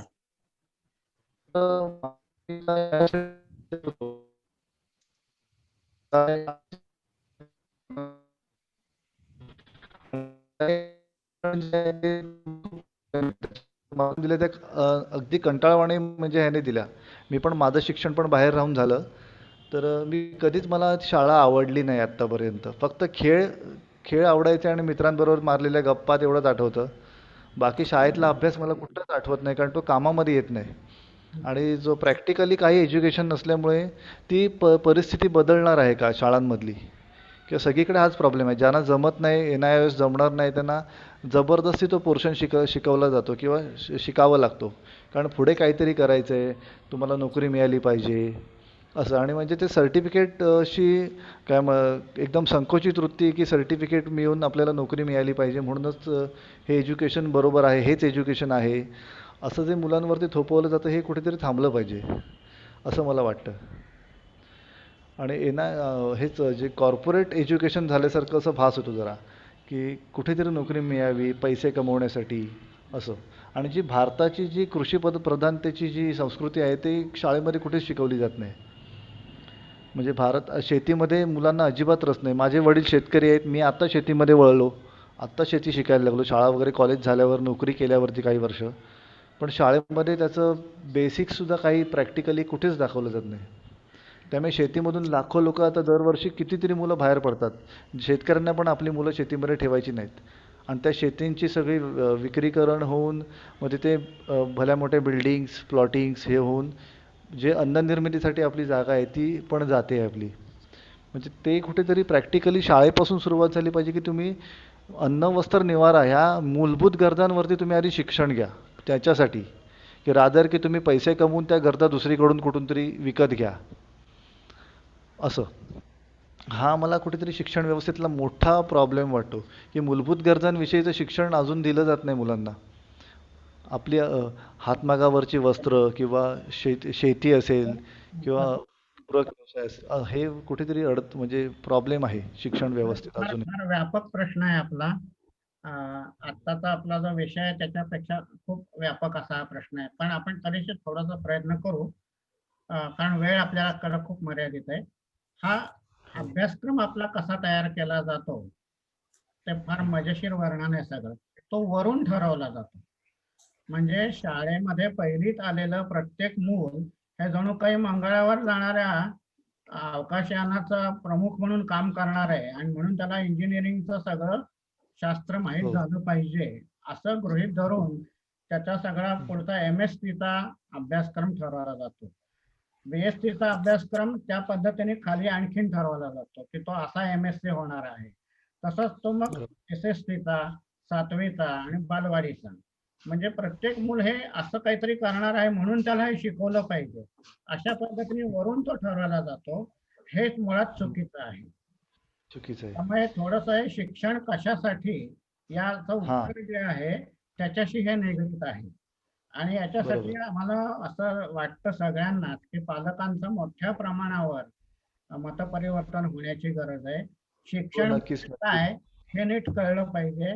ते शिक्षण कशासाठी घ्यायचं हे नीट कळलं पाहिजे आणि आपण कशाचा आग्रह धरायचा आणि कशाचा धरायचा नाही हेही पालकांना समजलं पाहिजे. हे सगळं मुलांवर या वयामध्ये सोपवून चालणार नाहीये, पण पालकांनी समजून घेतलं पाहिजे. आम्ही असं म्हणतो की हा मुलांच्या शिक्षणाचा कार्यक्रम नाही, हा प्रौढांच्या शिक्षणाचा कार्यक्रम आहे असं म्हणतो. बरोबर शिकलं पाहिजे. आपण शिक्षण साक्षर झालं पाहिजे.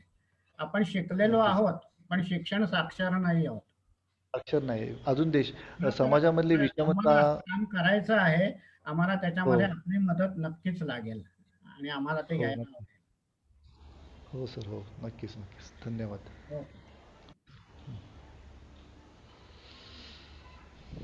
वाटतं झाले असतील आता सगळे प्रश्न. काय नेहा काय दाखवताय तुम्ही? हॅलो नेहा काहीतरी दाखवते पण ते नीट दिसत पण ते दिसत नाहीये काही. हा नीट दिसत नाहीये नेहा. ते चौकट तुझी लहान आहे. ओके ओके काही ऐकायला नाही. म्यूट आहे म्यूट.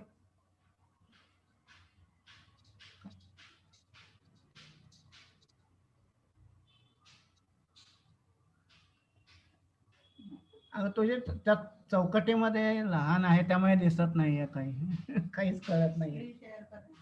स्क्रीन शेअर कर. स्क्रीन शेअर कर. काहीच कळत नाही.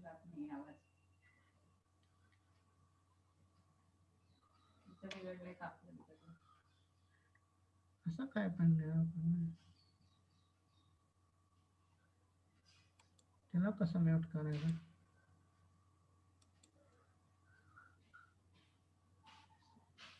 अनम्यूट कसं करू हे?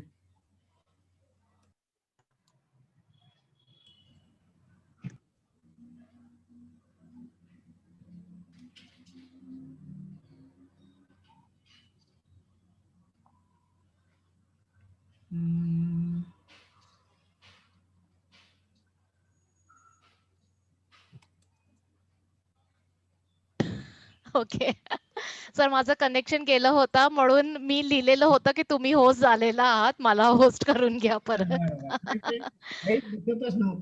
येस आय थिंक हा अजून आता 6 म्हणजे आपण 1.5 तास पुढे आता बोलतो आहे सुरू करण्याच्या नंतर. तर आता कोणाला प्रश्न असेल तुम्ही चॅट बॉक्समध्ये लिहू तर शकताच. बाकी परिषदचे मेंबर्स कंटिन्यू करू शकतात त्याच्यानंतर थोडा वेळ. बट आम्ही कन्क्लूड करू आता तुमच्या सगळ्यांच्या परवानगीने. आय होप सेशन तुम्हाला युजफुल राहिला असेल. आणि तुम्हाला अजून काही प्रश्न असेल admission related, boards related, NIOS related किंवा असे जे रूल्स काय आहेत, कायदा काय आहेत आणि कुठे आम्ही बरोबर आहोत, कुठे शाळा बरोबर आहे, असे सगळे प्रश्न तुम्ही आम्हाला पाठवू शकतात. मी चॅटमध्ये ईमेल ॲड्रेस लिहून ठेवती आहे पुणे केंद्राचा. तुम्ही त्याच्यावर तुमचे प्रश्न पाठवू शकतात. आणि at any point of time आमचा जो फेसबुक पेज आहे MBSP पुणे असं तुम्ही सर्च केलं की तिथे महाराष्ट्र बालशिक्षण परिषद चा ऑप्शन तुम्हाला येईल आणि तुम्हाला तो पेज दिसेल ज्याच्यामध्ये हे सगळी इन्फॉर्मेशन प्लस हे सगळे वेबिनार्स आम्ही अपडेट करत राहतो. मी सगळ्यांना धन्यवाद सांगते आणि खास करून बोकील सरांचं आभार मानते की त्यांनी म्हणजे तसा हा खूप नोन विषय नाहीये आणि त्यांनी इतके छानपणाने आपल्याला इतकं इझी प्रमाणाने आपल्याला सांगून ठेवलं की काय काय ऑप्शन्स आहेत आणि आपले काय हक्क आहे आणि आपण हा जो सिस्टम आहे त्याचा एक भाग कसं होऊ शकतो. तर बोकीलचं तुमचे खूप आभार. सुषमाताईंचे पण मी आभार मानते की एक खूप प्रॅक्टिकल बाजू ज्या अनुभवलेली आहे ते पण आपण मांडलेली आहे इथे आणि त्यांचे अनुभव ते शेअर करू शकले. प्लस NIOS सिस्टम कसं ऍक्च्युली आपण जे फिलॉसॉफी मानतोय, आपण जे कन्स्ट्रक्टिव्ह एज्युकेशन तर्फे जातो आहे त्याला कसं अगदी व्यवस्थित सिनर्जीनी तो असोसिएटेड आहे हे सांगण्याबाबत. So thank you everyone. इथे आम्ही सेशन एंड करतो. सर तुम्हाला फक्त एंड करावं लागेल. इन केस कोणाला अजून बोलायचं असेल तर ते अनम्यूट करून बोलू शकतात. आय थिंक बोकील सर तुमच्याकडे ते कंट्रोल्स आहेत. Allow participants to unmute themselves हे फक्त ऑन करून ठेवावं लागेल. बर.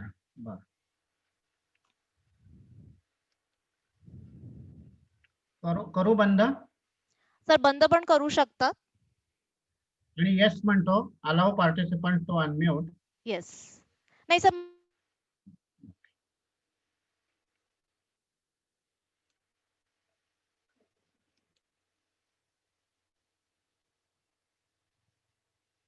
ओके.